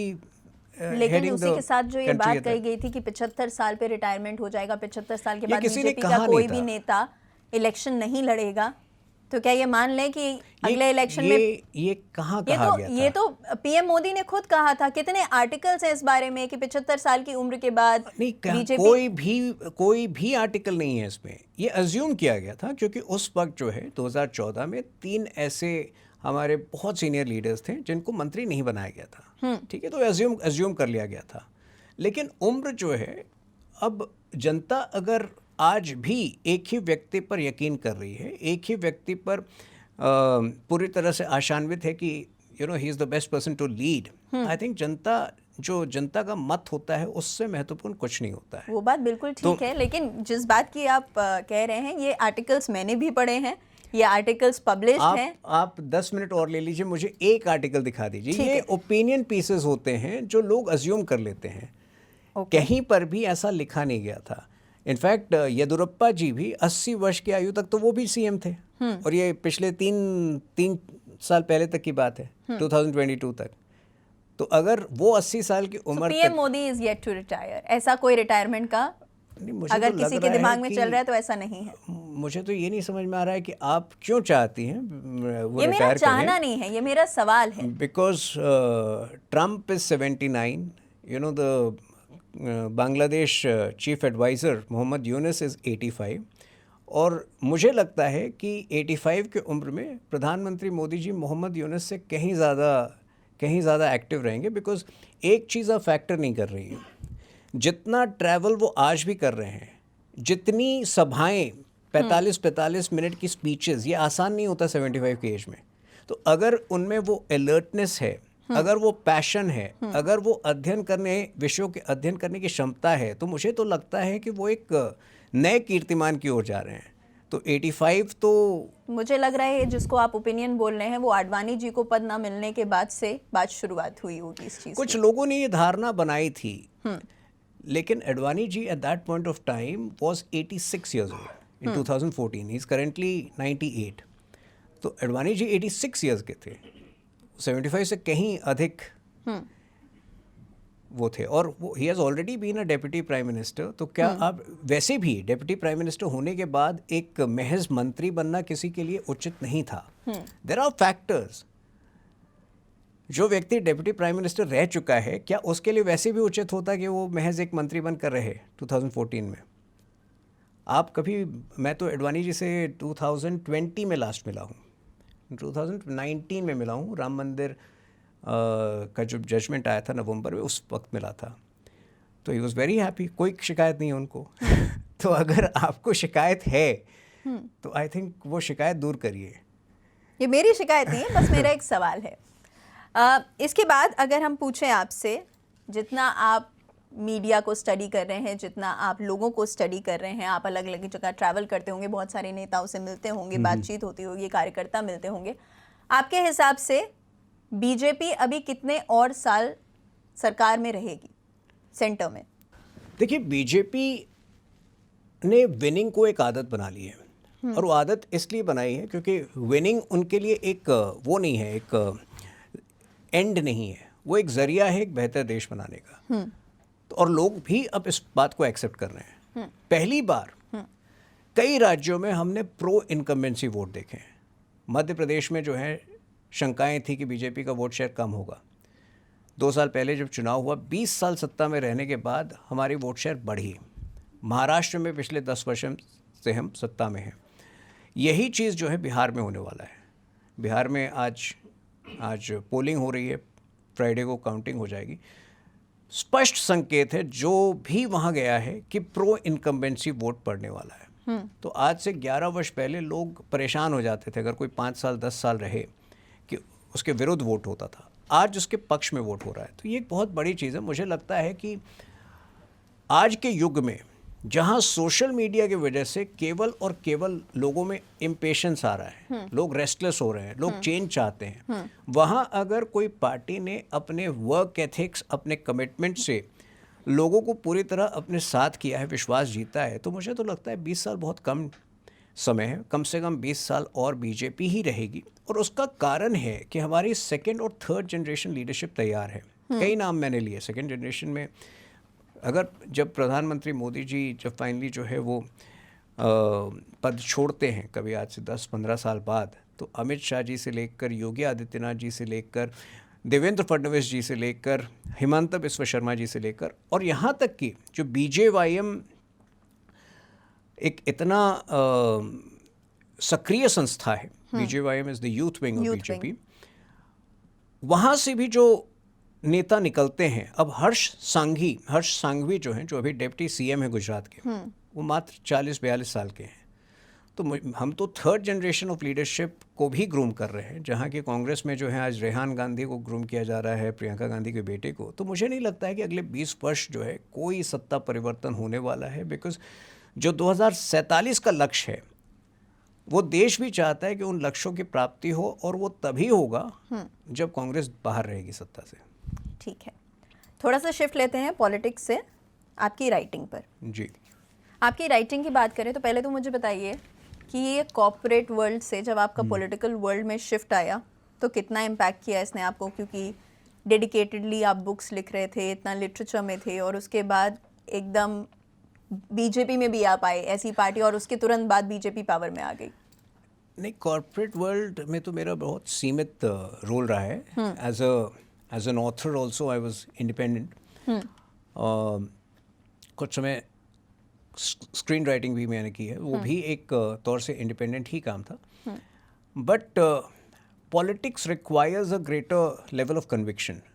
लोग कहते हैं कि पॉलिटिक्स में बहुत ज़्यादा पॉलिटिक्स है, लेकिन मुझे लगता है कि जितनी पॉलिटिक्स आम जीवन में होती है, निजी रिश्तों में होती है, उतनी ही पॉलिटिक्स में भी होती है। कई बार मुझे उतना नहीं अखड़ता है, because at the end of the day, while there is politics within politics, there is a lot of politics within political parties. कोई व्यक्ति नहीं चाहता है कि कोई बहुत आसान नहीं है यहाँ पर मित्र बनना अपने कलीग्स के साथ। हमेशा एक खतरा रहता है कि कौन आपका रास्ता काट रहा है, पैर काट रहा है। लेकिन उसके बावजूद it doesn't affect me because there is something bigger at stake. You are here for a cause. You want to be a part of and you want to contribute to the larger journey of nation building. तो मेरे ख्याल से ये feeling, ये conviction अगर आपके अंदर है, ये फीलिंग क्लियर है आपके मन में, तो you don't take that politics very negatively. हाँ, बाहर जो है वो you have to have the right temperament because like I said, democracy उसी को कहते हैं। कई बार डेमोक्रेसी में आपकी बात नहीं सुनी जाती है और उसके लिए आपको तैयार होना पड़ता है। ये ज़रूरी नहीं है कि आपकी हर बात सही है, ये ज़रूरी नहीं है कि आपकी हर बात मानी जाए, सुनी जाए। जो एंटाइटल्ड होते हैं, जिनमें पात्रता की एक मानसिकता होती है, वो इस चीज़ को स्वीकार नहीं कर पाते हैं। तो सबसे पहले तो temperamentally you have to be fit, and I think I was like I said, मेरी जो राजनीतिक सोच है वो 1990 में कायम हुई थी। So I think very quietly I was temperamentally prepared for the plunge which I took in 2014। तो मुझे कोई बहुत मतलब अखड़ा नहीं, अगर कोई लेग पुलिंग हुई, अगर कोई बाधाएं आई, कोई ऑब्स्टेकल हुआ, उससे बहुत कुछ विशेष प्रभाव नहीं पड़ा। Rather it only strengthened my resolve because it was I think it's a vocation for me. Politics is where I always wanted to be. एक बड़ा temperamental change है writing से, because you in writing you work in isolation. A writer's world can be very lonely, especially an author. You are with your characters, you're creating your characters, and then you know यहाँ जो है संवाद अधिक है। यहाँ जहाँ as a writer मैं अपने विचारों को आगे ले जा रहा था, यहाँ I have to be very clear that my thoughts have to converge with the thoughts of the party. तो as a writer, as an independent writer, there have been times when I have taken a position which is not necessarily in sync with the party. But as a party member, I have to be very clear that कोई भी बात जो मैं लिखता हूँ अपनी पुस्तक में, कोई भी वाक्य जो मैं लिखता हूँ, वो पार्टी की विचारधारा से अलग ना हो, बल्कि उस दायरे में पूरी तरह से बैठे. जब आपने बीजेपी ज्वाइन किया, आपको याद है कुछ ऐसे नेता या कुछ ऐसे लोग जिन्होंने आपको बहुत वेलकम किया, हैंड होल्डिंग करी, शुरुआती दौर में आपको इंक्लूडेड फील करवाया? कई नेता थे. पीयूष गोयल जी जो हैं, उस वक्त फ्रेंड्स ऑफ बीजेपी, जब हम विपक्ष में थे, तो he had started a very beautiful initiative, very impressive initiative called friends of BJP. तो जो प्रोफेशनल्स थे अलग अलग फील्ड्स के, और प्रोफेशनल्स का एक बहुत इम्पॉर्टेंट इन्फ्लुएंस होता है राजनीति में, उनको जोड़ने के लिए उन्होंने फ्रेंड्स ऑफ बीजेपी स्टार्ट किया था. तो प्रोफेशनल्स वैसे भी जो हैं, उनकी मीटअप्स होती थी, and Piyush ji has always been very kind to me. Nitin ji has been very kind to me. Nitin ji के साथ कुछ रोड सेफ्टी इनिशिएटिव्स जो उनके मंत्रालय में, उस पर मैंने काम किए हैं, and he is one of the nicest persons to know. Ashish Shelar ji मंत्री हैं इस वक्त. He has been very kind to me. जो मेरी मीटिंग्स देवेंद्र फडणवीस जी के साथ हुई है वो बहुत बहुत अच्छी मीटिंग्स हुई हैं. तो all of them have been very kind. It's just that बहुत ज़्यादा मीटिंग्स होती नहीं हैं बिकॉज जो एजेंडा है वो बहुत क्लियर है. हर व्यक्ति एक योद्धा, एक सोल्जर है जो कि बड़े लक्ष्यों की प्राप्ति की ओर काम कर रहा है. तो उस प्रक्रिया में जो है बहुत सारी मीटिंग्स आवश्यक भी नहीं होती. और मेरा खुद भी ऐसा स्वभाव नहीं है कि मैं बिना बात का अपॉइंटमेंट्स लूँ या मिलता फिरूँ. मैं भी अपने बड़ा डिसिप्लिन्ड वे में अपने काम में लगा रहता हूँ. अच्छा, आपकी राइटिंग में मेजर शिफ्ट्स देखे गए हैं. आपने फिक्शन लिखा है, आपने पेरेंटिंग पे भी बुक लिखी है, फिर जिसको सोशियो पॉलिटिकल कहते हैं आपने उस पर भी लिखा, और होल सोल पॉलिटिकल बुक्स भी आपने लिखी हैं. तो ये शिफ्ट कैसे आता गया? ये एक्सपीरियंसेस से आता गया या पॉलिटिक्स ज्वाइन करने के बाद आपने सोचा कि अब फिक्शन को तो कंप्लीटली देखिए, गिव अप कर देना चाहिए? ज़िंदगी में अलग अलग स्टेजेस पर आपके अनुभव अलग अलग होते हैं, आपके विचार अलग अलग होते हैं. तो जब मेरी पहली पुस्तक आई थी, एक तो हमारे देश में लोग प्लान करके ऑथर नहीं बनते हैं. They become authors by default. तो बहुत कम ऐसे होंगे जिनको आपने सुना होगा या कि मैंने प्लानिंग करके जो है मैं हमेशा ऑथर बनना चाहता था. I had a film script, a nice film script which was around, the complexities of urban relationships in Mumbai. और वो फिल्म नहीं बन पा रही थी. बहुत there are too many slips between the cup and the lip, जिसको कहते हैं in the film industry. उस समय Indian publishing industry was looking up. पहली बार जो है बड़े पैमाने पर इंडियन ऑथर्स पब्लिश किए जा रहे थे. तो वो किताब के तौर पर मैंने उसको कन्वर्ट किया और वो तुरंत एक ऐसी पुस्तक के रूप में निकली जो कामयाब हुई. युवाओं के दिल को छुआ उसने, और उसकी अपार सफलता ने मेरे मन में एक सोच पैदा किया कि मैं ऑथर तो बनना नहीं चाहता था, लेकिन अगर अब ये आइडेंटिटी मिल गई है मुझे तो इसका सदुपयोग करना चाहिए. आमतौर पे जब आपकी एक किताब एक जॉनर में कामयाब हो जाती है तो लोग उसी जॉनर के 5 किताबें लिखते रहते हैं. और ऐसे राइटर्स को मैं जानता हूँ उस वक्त. सभी लोग जानते होंगे. हाँ. मेरे लिए ग्रो करना वहाँ से बहुत ज़रूरी था. तो मैंने डिसाइड किया कि जो पहली 5 पुस्तकें होंगी वो एक दूसरे से बिल्कुल अलग होंगी. That is the thing. तो second book was a cricket thriller because एक और पैशन था. बचपन में क्रिकेटर बनना चाहता था. वो मैच फिक्सिंग के जब एपिसोड सामने आए तो ये अलग बात है कि उसके बाद से एक नफरत सी हो गई क्रिकेट देखने से. आज के समय में आपका फेवरेट क्रिकेटर कौन है? आज मैं फॉलो ही नहीं कर पाता हूँ, लेकिन आई एन्जॉयड विराट कोहली. वो भी अब रिटायरमेंट मोड में है. मुझे लगता है अब कई के तो नाम भी नहीं याद होते हैं बिकॉज मैं कॉन्स्टेंटली फॉलो नहीं कर पाता हूँ. लेकिन श्रेयस अय्यर हैं, वो अच्छा खेलते हैं. I will get confuse because I barely get time to follow cricket. Okay, coming back. हाँ, तो वो सेकंड आपने क्रिकेट एक थ्रिलर हो गई. लेकिन उसके बाद जो है आई वॉज वेरी क्लियर, जो लार्जर कॉलिंग है पॉलिटिक्स, उससे दूर नहीं रखना चाहता था मैं अपने आप को. तो 3rd, 4th, 5th बुक्स वो political thrillers. 3rd book was a very interesting book called off love and politics. वो एक बहुत विचित्र कहानी थी. It was a love triangle between 3 young individuals जो 3 अलग अलग राजनीतिक विचारधाराओं को सब्सक्राइब करते थे. तो एक जो था उसमें एक यंग बीजेपी एमपी था, एक कांग्रेस की प्रवक्ता थी और एक लेफ्ट की. And it played on a larger theme कि कई बार आपके निजी रिश्ते निजी कारणों से बनते या बिगड़ते नहीं हैं, उसमें एक आइडियोलॉजिकल कारण का प्रभाव होता है. और ये हमने आज से 15 वर्ष पहले बड़े स्तर पर देखा था, जब लोग मोदी जी को प्रधानमंत्री के रूप में देखना चाहते थे और जो लोग नहीं देखना चाहते थे. अगर वो दोस्त भी होते थे, कई बार इसी बात पर बड़ा विवाद हो जाता था दोस्तियाँ टूट जाती थी। तो ये किताब जो है उस थीम पर आधारित थी, लेकिन लार्जर एजेंडा यही था कि जो एग्जिस्टिंग प्रॉब्लम्स हैं देश के, उसका निदान क्या हो सकता है। उसके बाद 2 और पुस्तकें आई। By that time I had become a young father, और चूँकि हर ज़िंदगी के हर फेज़ को मैं एक बहुत पर्सनलाइज तरीके से एंजॉय करना चाहता था, अभी भी चाहता हूँ।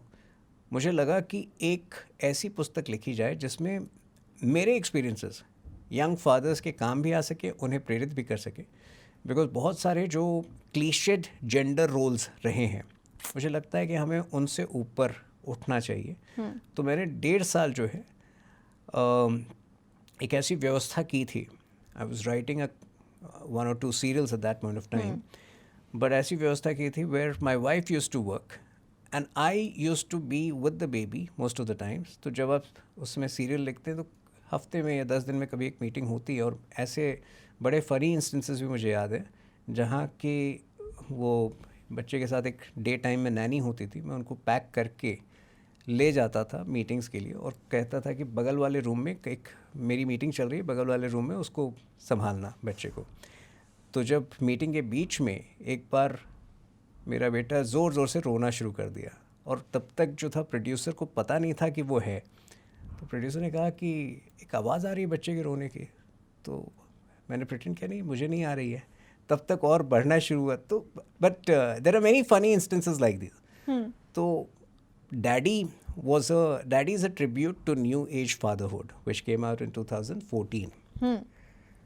Then by then obviously बहुत सारी चीज़ें एक साथ लाइफ में मूव हो रही थी. By then I had joined politics officially, but then सत्ता में आने के बाद कोई ऐसा रोल नहीं था मेरे पास. There was a brief stint in the corporate world.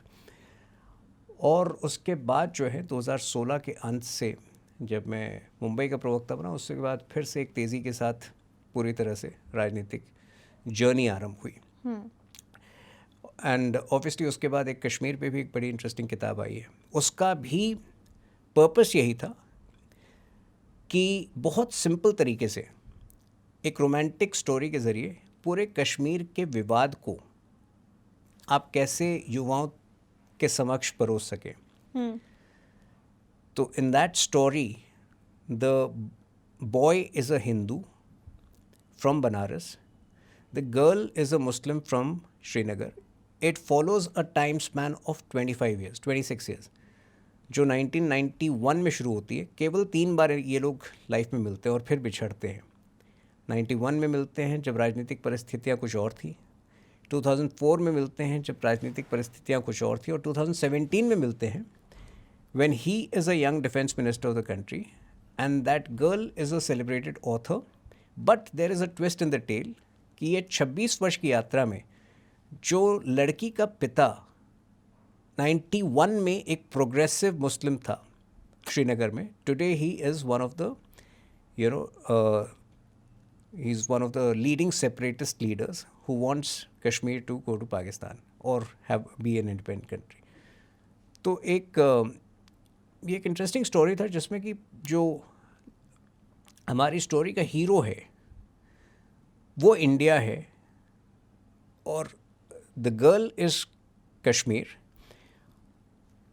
कई बार कश्मीर और इंडिया में संपूर्ण विलय होते होते रह गया था, लेकिन अंततः वो होता है. किताब में भी होता है और रियल लाइफ में भी होता हुआ हमने देखा. तो 2018 में वो पुस्तक आई थी. उसमें एक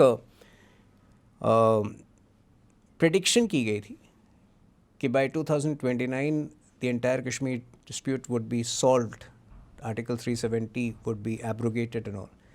एक फ्यूचर चैप्टर के तौर पर ख़त्म किया गया था किताब को. अब हमारे नेता इतने ज़बरदस्त हमारे लीडर्स हैं कि मात्र 1.5 साल के अंदर आर्टिकल 370 भी एब्रोगेट कर दिया गया. Was your book the inspiration? Not at all. Not at all. But like I mentioned, my writing and my politics have kind of converged. तो इसके बाद जो है ट्राइबल हीरोज़ पे 3 पुस्तकें आई.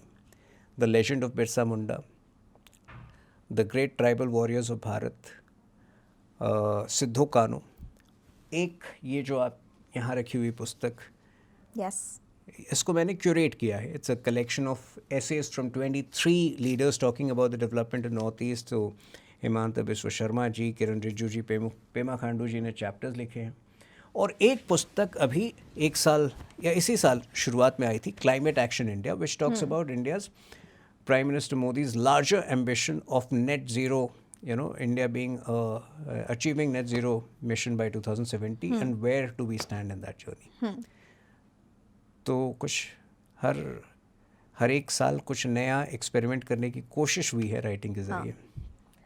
और उसी के साथ इतनी सारी बुक्स, इतने वेरीड टॉपिक्स पर, और उसी के साथ टीवी ड्रामास. टीवी तो लास्ट मैंने 2013 में लिखा था. बट आपने मतलब it is the same mind who is bringing up so many different stories. I have been lucky.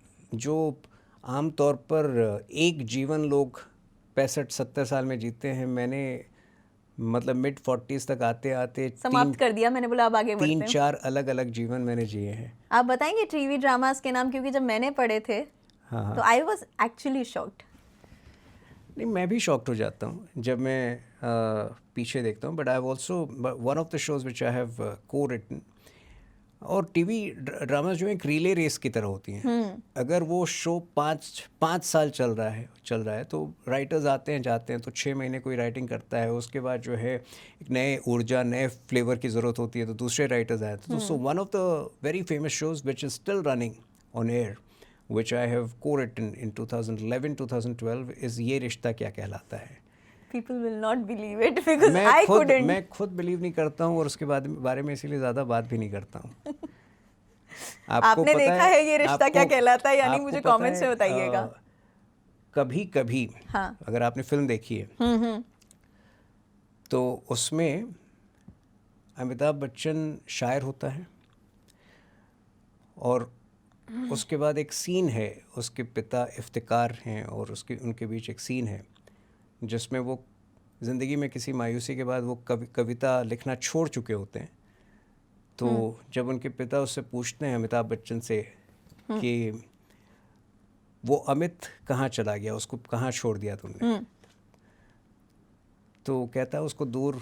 Amitabh कहते हैं कि मैं उन्हें दूर कहीं किसी मोड़ पर छोड़ आया हूँ. तो इफ्तिकार पूछते हैं कि अगर दोबारा वो तुमसे मिलता है तो क्या करोगे. तो अमिताभ सोच के बोलते हैं कि मैं मुस्कुरा कर हाथ मिलाकर आगे बढ़ जाऊंगा. तो जब मैं अपनी स्क्रीन राइटिंग के बारे में सोचता हूँ तो मुझे भी लगता है कि do I identify, do I relate with it. तो मैं जब वो शख्स से मिलूँगा तो मुस्कुरा कर हाथ मिलाकर आगे बढ़ जाऊँगा. Fantastic. I want to know your point of view about some leaders. What do you think about Tejasvi Yadav? Quick, maybe one line about everybody. A poor man's Rahul Gandhi. Kangana Ranaut? Spunky. Prashant Kishore? Balanced. Mamata Banerjee? Very degenerative. Owaisi? Owaisi is a fringe element. Uddhav Thackeray? Hopeless. Mayawati? Experienced leader. Yogi Adityanath? Very promising. Akhilesh Yadav? Pro criminals. Rahul Gandhi?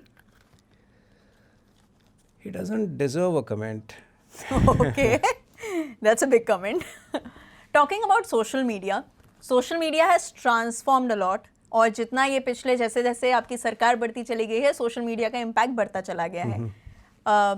I guess 2014 के आसपास social media popularise होना शुरू हुआ है. ये सारे Meta, x, ये सारे उसी दौरान जी इमर्ज हुए हैं. What has been the impact of social media आपके अकॉर्डिंग पॉलिटिक्स पर, पॉलिटिशियंस पर और इलेक्शंस पर? देखिए, सबसे बड़ा प्रभाव ये है कि आज देश का एक बड़ा तबका जो नहीं सुना जाता था उसकी आवाज़ सुनी जा रही है. आज डेटा एनालिटिक्स के ज़रिए जो शिकायतें हैं, जो चीज़ें आप लिखते हैं पॉलिटिशियंस के बारे में, जो राजनेताओं के बारे में, and today most of the politicians employ a very active data analytics team. तो वो immediate feedback का एक mechanism है जो उन तक पहुंच जाता है. तो I think it has led to a very responsive government, it has led to a very responsive political system. और दूसरा, जो एक बड़ा तबका था जिसके पास आवाज़ नहीं थी, मतलब जो लोग कभी जिन्होंने सोचा भी नहीं होगा लाख फॉलोअर्स लेके बैठेंगे, क्योंकि उनके विचार जो थे, जैसे आम तौर पे क्या होता है कि जब आप मीडिया में बोलते हैं तो आपको एक बैलेंस्ड व्यू लेके चलना पड़ता है. बैलेंस्ड व्यू के अतिरिक्त जो स्लाइटली जो है डायनेमिक या स्लाइटली अग्रेसिव व्यूज़ होते हैं, उनके लिए ज़्यादा स्थान नहीं था. सोशल मीडिया में ये अग्रेसिव व्यूज़ जो अपनी जगह सही है, मैं उनको गलत नहीं मानता हूँ, उनको जो है बैलेंस्ड व्यूज़ से सबसे ज़्यादा, उससे कहीं ज़्यादा फॉलोइंग मिलती है. तो मेरे ख्याल से उनकी बात सुनी जा रही है, उनको वैलिडेशन मिली. ये एक बहुत बड़ी चेंज जो है सोशल मीडिया की वजह से देखने को मिली है. और इलेक्शंस पर भी असर पड़ता है ये इस मायने में? डेफिनेटली. आज जो है सोशल मीडिया का प्रभाव मेन स्ट्रीम मीडिया से अधिक है. अब सोशल मीडिया के अंदर भी जो है माध्यम बदल रहे हैं. पहले जो है, आज से 10 साल पहले जितना प्रभावशाली ट्विटर था, एक्स था, आज शायद इंस्टाग्राम उससे कहीं अधिक प्रभावशाली है. आज लोग जो हैं एक्स के ऑल्टरनेटिव्स ढूंढ रहे हैं. मेरा तो ये एक्सपीरियंस है कि आज से 5 वर्ष पहले लिंक्डइन पे मैंने कभी पॉलिटिकल डिस्कशंस नहीं देखे थे. मेरे कुछ पॉलिटिकल वीडियोस जो मेरे शोज़ के होते हैं, उसका सबसे ज़्यादा रिस्पांस लिंक्डइन पर आता है. तो मीडियम, मतलब सोशल मीडिया के अंदर भी जो ऑप्शंस हैं वो बदल रहे हैं, लेकिन निश्चित रूप से सोशल मीडिया का असर मेन स्ट्रीम मीडिया से कहीं अधिक है लोगों के थॉट्स को, लोगों की चॉइसेस को इन्फ्लुएंस करने में. अच्छा, बहुत सारे जगह पर और ये देखा आपसे भी मुझे इंस्टाग्राम के बारे में काफ़ी कुछ सीखना है, बिकॉज मैं थोड़ा सा पीछे हूँ इंस्टाग्राम में. नहीं, बहुत आसान है, हम बात करेंगे इसके जेन ज़ी जनरेशन जो है, दैट कैन मैं मिलेनियल जनरेशन की हूँ, मुझे जेन ज़ी से अलग रखा जाए. देखिए, आज जेन ज़ी से लोग परेशान हो गए हैं एक ऐसे नेता की वजह से जो जेन ज़ी को हमेशा उकसा रहा है. आज लोग जेन ज़ी कहलाना ही नहीं चाहते हैं. मेरा उससे कोई लेना देना नहीं है फिलहाल. मेरा जेन ज़ीज़ के साथ अलग एक्सपीरियंस रहा है. मुझे लगता है वो कामचोर होते हैं. I am sorry if you are a hard working gen Z, but मेरा अपना पर्सनल ये एक्सपीरियंस रहा है. I find it very hard to work with gen Zs. So that is the reason why I don't want to be associated with it. Okay, जहाँ social media की बात होती है, सोशल मीडिया का relevance जितना बढ़ता जा रहा है और उस पर जो यूज़र्स हैं या जो सोशल मीडिया का क्रिएटर है, उसकी कितनी स्ट्रॉन्ग सोशल मीडिया प्रेजेंस है, उस वजह से कई बार कई सारे लोगों को पार्टी टिकट्स दिए जाते हैं. उनका कोई भी ग्राउंड वर्क नहीं होता है, पॉलिटिकल एसोसिएशन नहीं होता है, तुरंत पार्टी ज्वाइन कराकर टिकट दे दिया जाता है. ऐसा क्यों किया जा रहा है? ऐसे बहुत कम इंस्टेंस होंगे, लेकिन क्यों हो रहे हैं? 1 या 2 इंस्टेंस ही होंगे, क्योंकि मैंने तो ऐसे भी स्टेट प्रेसिडेंट देखे हैं जिनकी फॉलोइंग 1000 से कम है. बिल्कुल सही बात है. तो बट अलग अलग मापदंड होता है. कई बार जो है किसी छोटे राज्य में, देखिए छोटे राज्य में सोशल मीडिया में अगर आप बहुत बड़े स्टार हैं तो स्वाभाविक है कि वहाँ पर जो है आप जो आपकी फॉलोइंग है उसके ज़रिए वोट पा सकते हैं. Politics is all about, electoral politics is about winnability. And winnability is about the right calculations. And those calculations involve a lot of factors. Caste is one of the factors. Social media following is one of the factors. तो मेरे ख्याल से बहुत सारे permutation combination involve होते हैं इस winnability को कायम करने में, इस winnability को पाने में, जिसमें social media today has become one of the important factors. एक critics का इसी में सवाल आता है, बहुत सारे लोग इस चीज़ के बारे में बात भी करते हैं कि बीजेपी ने एक मीडिया पे कंट्रोल पा लिया है और सोशल मीडिया के थ्रू नैरेटिव बिल्डिंग का काम होता है. देखिए, ये कंट्रोल, मुझे नहीं लगता कोई कंट्रोल है.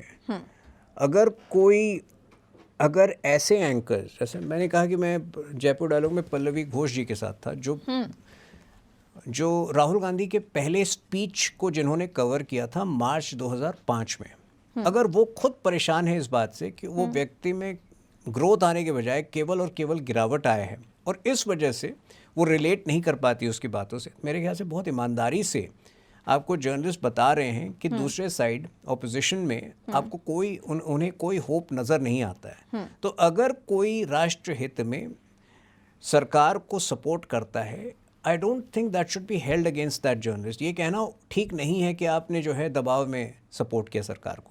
ठीक है, लेकिन ये मेरा पर्सनल एक्सपीरियंस रहा है, मैं मीडिया में काम कर चुकी हूँ और अब आज के समय में ज़्यादातर मीडिया हाउसेस में एक सोशल मीडिया पॉलिसी आ चुकी है जिसमें जर्नलिस्ट को अलाउड नहीं है, एंड आई वुड से अलाउड, प्रेफर्ड भी नहीं है, ये भी नहीं है कि आपके पास चॉइस है, कोट अनकोट अलाउड नहीं है गवर्नमेंट के अगेंस्ट कुछ लिखना, अपने पॉलिटिकल व्यू सोशल मीडिया पर लिखना। ये स्क्रूटनाइज किया जाता है और जिस वक्त हायरिंग होती है तो जिस तरीके से आपके डिग्रीज और डॉक्यूमेंट्स देखे जाते हैं वैसे आपका सोशल मीडिया भी स्कैन किया जाता है। कौन से ऑर्गेनाइजेशन में ऐसा हुआ है? सारे ऑर्गेनाइजेशंस में ऐसा हुआ है, and I have worked with almost all media houses, और मेरे आज भी दोस्त यार हैं जो अरफा खानम पे ये लागू नहीं होता है। वो तो रोज जो है आज भी प्रोपेगेंडा और फेक न्यूज़ ही फैलाती हैं। ऐसे बहुत सारे लोग हैं जिनकी नौकरी गई भी है इस वजह से मैं ये सवाल उठा रही हूँ, क्योंकि मेरे लिए जानना जरूरी है। उनका नाम लेना चाहिए, बिकॉज ये तो वैसे ही हो गया कि कई बार जो है जो विपक्ष हमारे फार्म लॉज जो आए थे उनको क्रिटिसाइज करने के लिए कभी कहते थे कि 500 किसान जो है प्रोटेस्ट में मारे गए, कभी कहते थे 700, कभी 1500 कहते थे, लेकिन आज तक एक भी ऐसा इंस्टेंस मुझे नहीं पता है जब फार्म लॉज में कोई व्यक्ति मारा गया हो। तो इसीलिए ये कहना कि इसकी नौकरी गई है, उसकी नौकरी गई है, अगर रवीश की गई है, अगर वो भी मुझे कारण नहीं पता क्यों गई है, लेकिन अगर कोई रोज एक आदतन जो है झूठ फैला रहा हो, अगर आदतन जो है, और अगर 2 दिन के लिए हमारे राजदीप जी को बैठाया गया हो क्योंकि जब वो किसान प्रोटेस्ट में उन्होंने कुछ ऐसा फेक न्यूज़ फैलाया था जिसके बाद उनको कुछ दिन के लिए बेंच पे बैठाया गया था, जो मेरी जानकारी है, लेकिन आज भी वो बहुत दुरुस्त तरीके से इंडिया टुडे में ही है। तो अगर आपको लग रहा है कि फेक न्यूज़ को नॉर्मलाइज कर दिया जाए, बात मैं फेक न्यूज़ को नॉर्मलाइज करने के लिए नहीं कह रही हूँ। जहाँ हम लोग फ्रीडम ऑफ एक्सप्रेशन की बात करते हैं, सोशल मीडिया बहुत ही पर्सनल प्लेटफॉर्म हो जाता है। मेरा सोशल मीडिया है, अगर मैं किसी न्यूज़ चैनल का कोई सोशल मीडिया हैंडल संभाल रही हूँ और वहाँ अगर मुझ पे सवालिया निशान लगाया जाए कि आपने ये क्यों लिख दिया या ये किस लिए लिखा गया है, न्यूज़ नॉन न्यूज़ कोई भी चीज़ अगर आप अपने सोशल मीडिया प्लेटफॉर्म मैं आपको ये बता सकता हूँ कि ये सरकार की तरफ से ऐसा कोई प्रतिबंध नहीं है। अगर उस न्यूज़ चैनल के ओनर जो हैं राष्ट्रवादी हैं तो उस पर हम उसकी जिम्मेदारी हम ले नहीं सकते हैं। अगर उनकी मैं राष्ट्रवादी नहीं मगर मैं कंट्रोलिंग कह सकती हूँ, क्योंकि अगर किसी भी तौर का पॉलिटिकल व्यू लिखना मना कर दिया जा रहा है तो मुझे इसकी जानकारी नहीं है। मैं लाइक आई सेड एक जर्नलिस्ट जो है जो इससे प्रताड़ित हुआ है, यदि कोई हुआ है, वो जर्नलिस्ट आपको बेहतर बता पाएगा ठीक इस बारे में। आपके हिसाब से कोई रेगुलेशन होना चाहिए सोशल मीडिया पर, क्योंकि आजकल it is available fake news पे होना चाहिए, फेक न्यूज़ पे होना चाहिए। कुछ लोग जो है जो निरंतर झूठ फैलाते हैं, जैसे वोट चोरी अपने आप में एक बहुत बड़ा झूठ है। पिछले 3 महीने से, जुलाई के महीने से निरंतर कितनी सुनवाइयाँ हुई हैं सुप्रीम कोर्ट में? क्या सुप्रीम कोर्ट ने कभी भी उसको संवैधानिक तौर पर असंवैधानिक बताया है? क्या नहीं बताया है? क्या उसको जो है बाधित किया है? नहीं किया है। लेकिन उसके बाद भी अगर कोई व्यक्ति चोरी शब्द यूज़ करता है, देखिए मैंने आज से 1.5-2 महीने पहले कहा था किसी शो पे कि बिहार में जो है संस्कार बहुत मायने रखता है। सीता मैया की भूमि है, संस्कार की भूमि, वहाँ जो है अपनों से छोटों को भी आप कह के बात किया जाता है। वहाँ अगर कोई व्यक्ति बिना प्रमाण के किसी को चोर बोलता फिरे, वो छिछोड़ापन कहलाता है। तो फेक न्यूज़ पे और फेक न्यूज़ को बढ़ावा देते हुए छिछोड़ी बातों पर निश्चित रूप से थोड़ा सा प्रतिबंध होना चाहिए, कुछ प्रतिबंध होने चाहिए। तो जो फोटोज दिखाई गई थी, राहुल गांधी ने जो फोटोज दिखाई थी ब्राजीलियन मॉडल की, एक ही इंसान की जो 200 एंट्रीज थी। नहीं, 200 एंट्री नहीं थी, मैं आपको 25-26 जगह क्या हुआ था। एक तो देखिए ब्राज़ीलियन हैंगओवर है उनका, वो ब्राज़ील की मॉडल है या इंडिया की मॉडल है, संभवतः ब्राज़ील की मॉडल है। लेकिन हुआ ये था, एक ग्लिच था लगभग 25-26 लोगों के वोटर आईडी में। हालांकि उनका EPIC नंबर सही था, हालांकि उनका नाम सही था, एड्रेस सही था, एक गलत फोटो था। तो उन लोगों ने वोट भी सही तरीके से दिए हैं।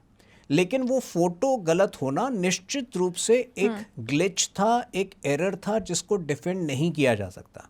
लेकिन ये कहना कि वो ब्राजीलियन मॉडल आके वोट दे रही थी, ये देखिए अंतर है दोनों बातों में।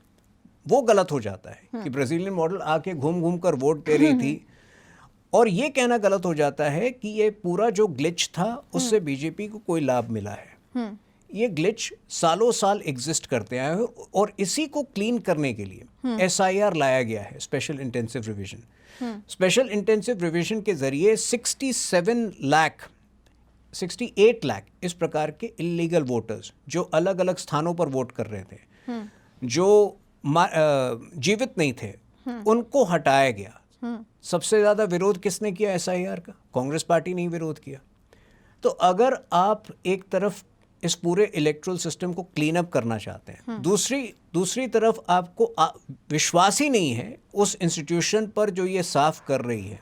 आपको सुप्रीम कोर्ट की टिप्पणियों पर, अगर सुप्रीम कोर्ट की एक दो टिप्पणी पर आप जाएं, 25 अगस्त के आसपास सुप्रीम कोर्ट ने बहुत ही स्केदिंग रिमार्क्स दिए थे कांग्रेस पार्टी के बीएलएस के रोल को लेके, कि आखिर आपके बीएलएस ब्लॉक लेवल जो ब्लॉक लेवल, मैं भूल रहा हूँ फुल फॉर्म, तो वो क्या कर रहे थे? एक भी official complaint draft voter list के विरुद्ध में उनका नहीं आया था। वो सिर्फ मीडिया में हल्ला कर रहे थे, वोट चोरी हो रहा है, वोट चोरी हो रहा है। तो ये सारी बातें जो है, ये दिखाता है कि एक फेक न्यूज़ इंडस्ट्री बन गई है, और इस फेक न्यूज़ इंडस्ट्री के विरुद्ध अगर कोई प्रतिबंध है तो मेरे ख्याल से उस प्रतिबंध का स्वागत होना चाहिए। क्या कोई एज कैप भी होना चाहिए? क्योंकि जब से स्पेशली एक्स एलोन मस्क के पास गया है, उसके बाद से हम लोग देख रहे हैं पोर्नोग्राफिक कंटेंट भी है उसके ऊपर, और अगर कोई एज लिमिट नहीं है तो बहुत सारे बच्चे भी हैं जिनके हाथ में आज मोबाइल फोन्स रहते हैं। स्तब्ध हूँ, बिकॉज मुझे भी किसी ने फॉरवर्ड किया था कि ओपन पोर्नोग्राफी चल रहा है एक्स पे, और ये एक चिंता का कारण है मुझे क्योंकि लगता है ये एलन मस्क के आने से पहले नहीं था। देखिए, definitely social media is a double edge sword, और हालांकि हम बहुत फ़ख्र महसूस करते हैं इस बात पर कि हमारे बच्चे जो हैं, यंग जनरेशन 12-13 वर्ष के लोग जो हैं, वो सोशल मीडिया और टेक्नोलॉजी में इतने इन्वेस्टेड हैं, इतना कुछ जानते हैं। ये भी एक दर्दनाक सत्य है कि 9-10 साल के बच्चे भी सोशल मीडिया के दुष्प्रभाव में आके सुसाइड करते हैं। तो I think it's a very conscious call which we as a government will have to take at some point of time, कि क्या एज निर्धारित करना ज़रूरी है। ऑस्ट्रेलिया में इनफैक्ट एक निर्णय लिया गया है, ऑस्ट्रेलिया की सरकार ने 16 साल से कम के बच्चों को प्रतिबंधित किया है, वो सोशल मीडिया पे नहीं जा सकते। मेरे ख्याल से विवेक रामास्वामी जो यूएस के जब वो कोशिश कर रहे थे प्रेसिडेंट के रेस में आने की, उनका भी एक दो बयान है कि 15 साल के से कम के बच्चों के हाथ में स्मार्टफोन नहीं होना चाहिए। ये काफ़ी हद तक एक individual as a parent also you need to take that call. For example, I have a 13-year-old son, and consciously, while a lot of his friends are on Instagram, we have made sure that he's not there, and we tend to monitor his phone behavior.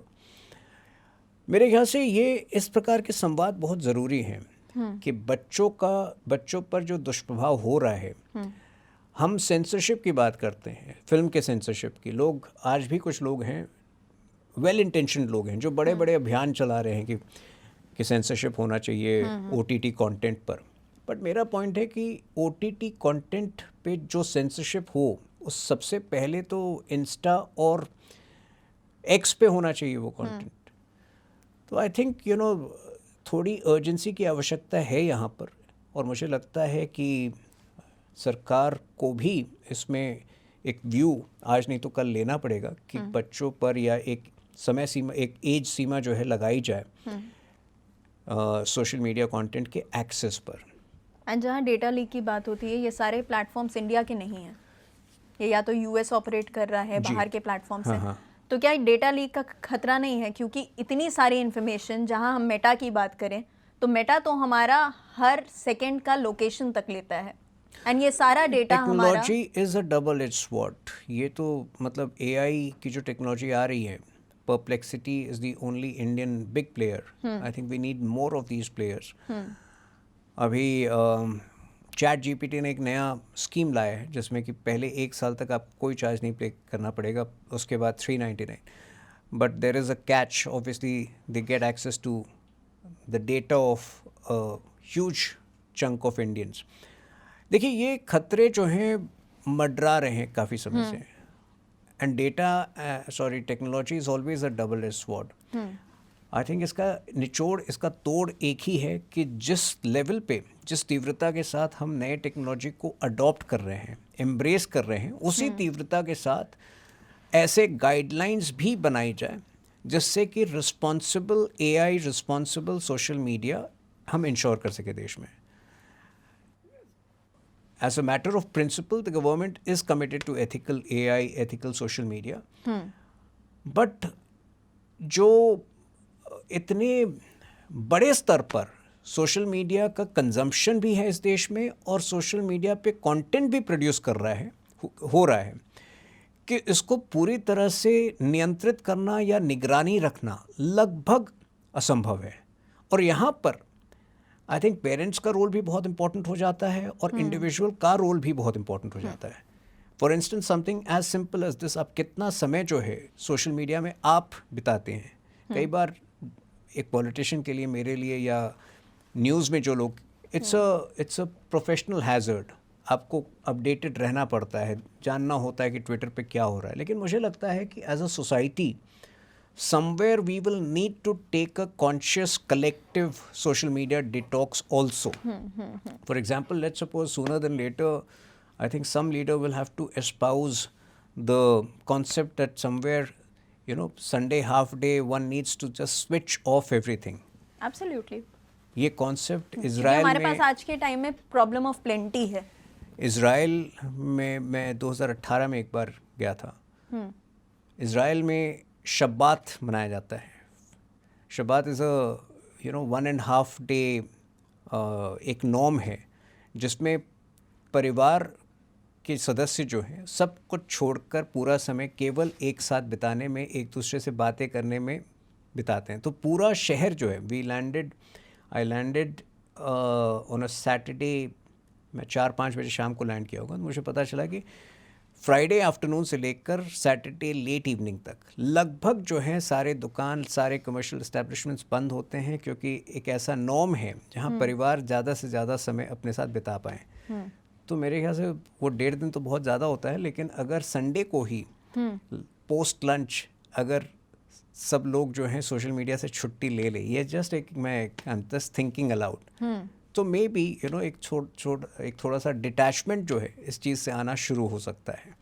It's a double edge sword, nobody is denying it, and with the way AI is catching up, I think the challenges and the threats will only increase from here. तो समय का अभाव है, हम लोग एक rapid fire session करेंगे, उसके बाद इस इंटरव्यू को क्लोज करेंगे। बहुत सारे और टॉपिक्स हैं जो हम अगले पॉडकास्ट के लिए रख लेंगे, but before we wrap up, आप हमें बताइए आपका फेवरेट कॉमिक कौन है? Rahul Gandhi. Oh my God. Favorite politician? Modi ji. Kangana Ranaut as an actor or as a politician? As an actor, she's been brilliant. As a politician, she will be brilliant, I'm confident. Insta or X? X. Your favorite news channel? All of them. Don't be diplomatic. कोई channel तो होगा ना कि जब office से आके लगता होगा आज यही देखेंगे।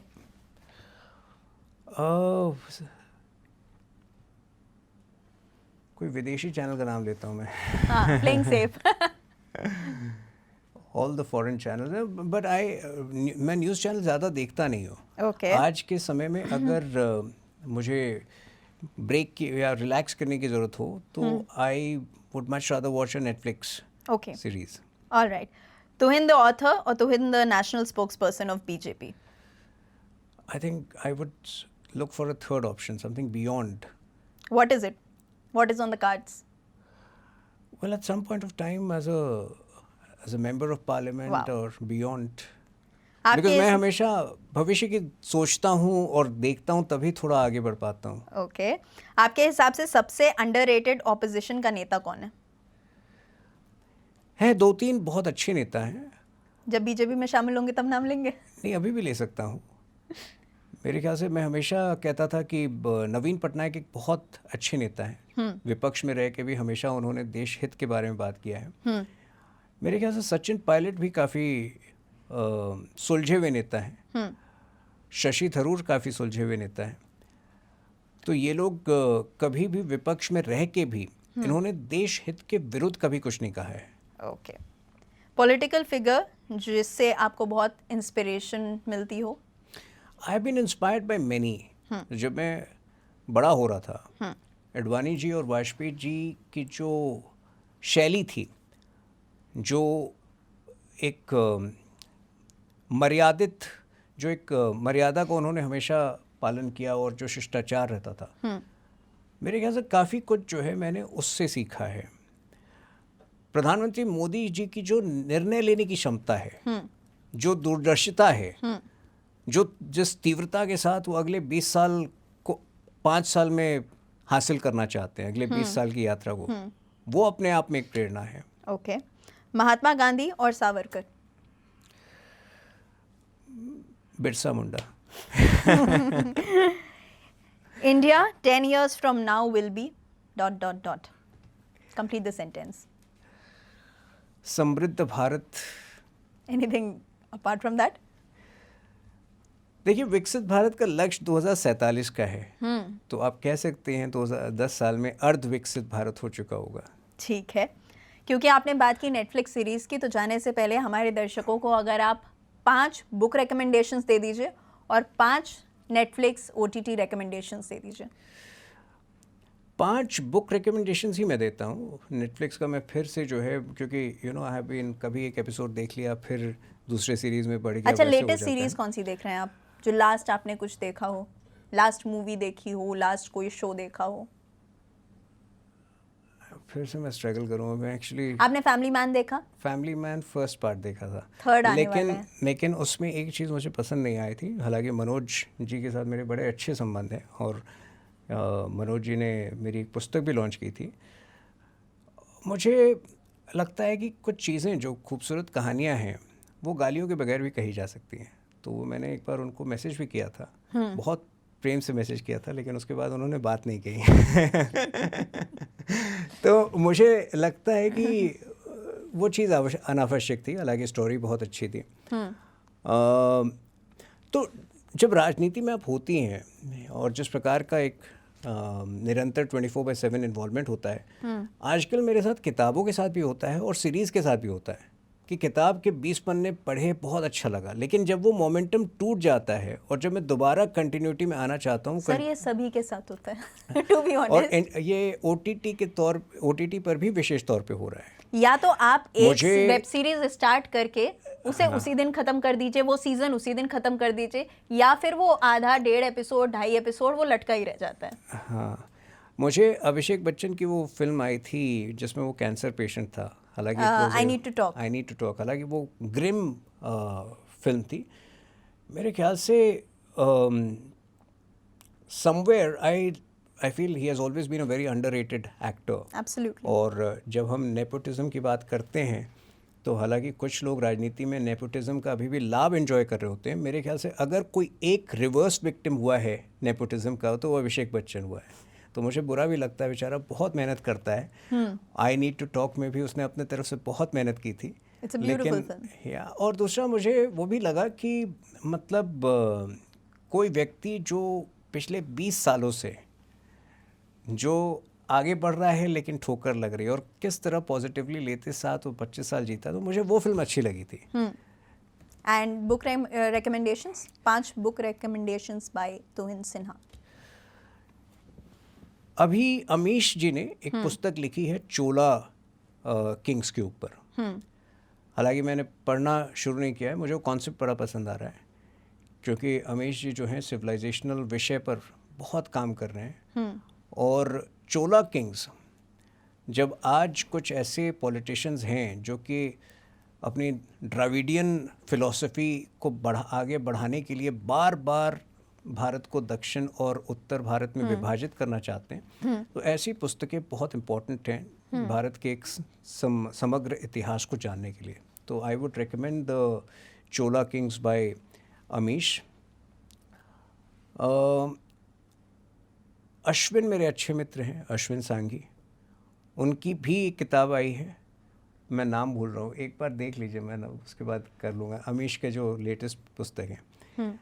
मेरी वाइफ एक ऑथर हैं, आपने पता नहीं रिसर्च किया हो नहीं किया हो, Koral Dasgupta, and she has written a wonderful 5-part series on mythology. और वो 5 किताबें जो हैं वो 5 माइथोलॉजी में मिसअंडरस्टूड महिलाओं के ऊपर है। तो पहला अहिल्या था, दूसरी पुस्तक कुंती, तीसरी द्रौपदी, तारा और मंदोदरी। तो ये एक बहुत ही बेहतरीन सीरीज़ है जिसमें उन्होंने जो सबसे मिसअंडरस्टूड महिलाएं रही हैं हमारी माइथोलॉजी में, उनको एक फ्रेश पर्सपेक्टिव से उनकी कहानियाँ प्रस्तुत की हैं। तो आई वुड रेकमेंड दिस। और इसके अतिरिक्त मुझे लगता है कि नॉन फिक्शन किताबें आज मेरे लिए भी ज़्यादा महत्वपूर्ण है, और जो लोग देश को समझना चाहते हैं, देश में जो परिवर्तन आया है पिछले 11 वर्ष में, उसको समझना चाहते हैं, उनके लिए भी बहुत महत्वपूर्ण है कि वो नॉन फिक्शन की किताबें पढ़ें। और उस कड़ी में, अच्छा आप चाह रही हैं कि मैं किसी और की किताब भी रेकमेंड करूं? नहीं, बिल्कुल रेकमेंड तो कीजिए। ये पुस्तक जो है, जो मोदीज नॉर्थ ईस्ट स्टोरी है, ये लोगों को पढ़ना चाहिए। आज निश्चित रूप से मणिपुर में जो हिंसा हुई है वो हमारे लिए एक एम्बैरेसमेंट है, लेकिन जब आप नॉर्थ ईस्ट का एक होलिस्टिक पिक्चर देखेंगे, जिस प्रकार से ये जो हिंसा आज मणिपुर में हो रही है, आज से 20 साल पहले ये लगभग नॉर्थ ईस्ट के हर राज्य में होती थी। आज जिस प्रकार से 5 लाख करोड़ का कैपिटल एक्सपेंडिचर केवल नॉर्थ ईस्ट पे हुआ है, जहां 8 एयरपोर्ट्स थे वहां 17 एयरपोर्ट्स हैं। हालांकि नॉर्थ ईस्ट के स्टूडेंट्स जो हमेशा से दिल्ली यूनिवर्सिटी में आते थे, लेकिन एक छोटा तबका आता था। एक बड़ा तबका उनका जो है वो दिल्ली में आने से कतराता था, बिकॉज रेसिस्ट स्लर उनके खिलाफ यूज़ किया जाता था। आज पहली बार मैं उनकी मेन स्ट्रीमिंग देख रहा हूँ। You know, they are very comfortable travelling across the country. जो एक रेसिस्ट स्लर है, अब लगभग नहीं के बराबर यूज़ किया जाता है। ये परिवर्तन जो है एक बहुत ही कंसोलिडेटेड परिवर्तन है।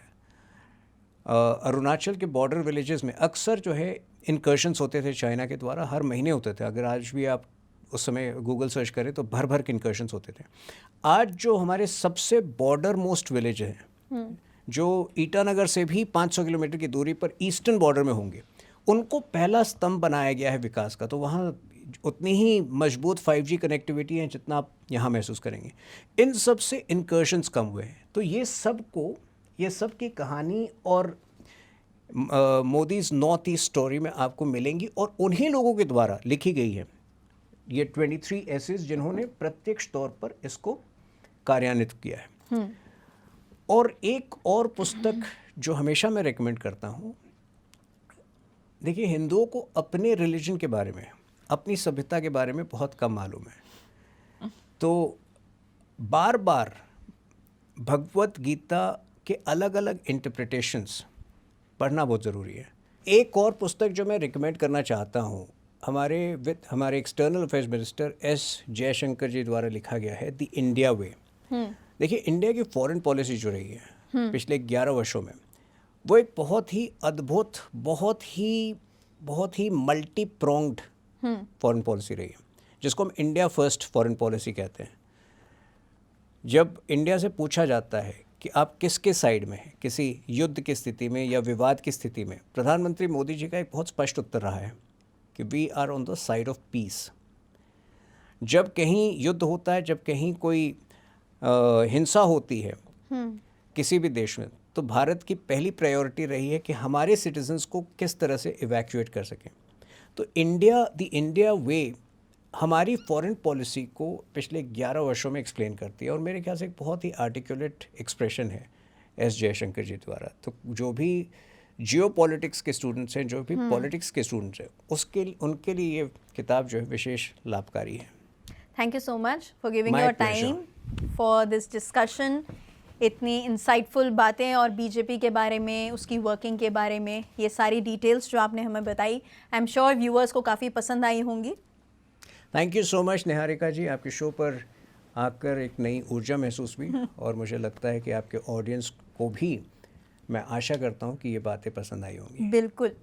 आपको ये पॉडकास्ट कैसा लगा हमें कमेंट सेक्शन में ज़रूर बताइएगा। जो सवाल आपसे पूछे गए थे उनका जवाब देना बिल्कुल मत भूलिएगा। जाने से पहले इस पॉडकास्ट को अपने दोस्तों यारों के साथ, रिश्तेदारों के साथ, घर वालों के साथ, कलीग्स के साथ, जो पकड़ में आए उसको आप ये पॉडकास्ट दिखाएं। इस चैनल को, हाइप बाय निहारिका को, सभी सोशल मीडिया प्लेटफॉर्म्स पर फॉलो कर लीजिएगा। आज के पॉडकास्ट में सिर्फ इतना। फिर से मिलेंगे एक नए पॉडकास्ट के साथ एवरी फ्राइडे एट 7 PM।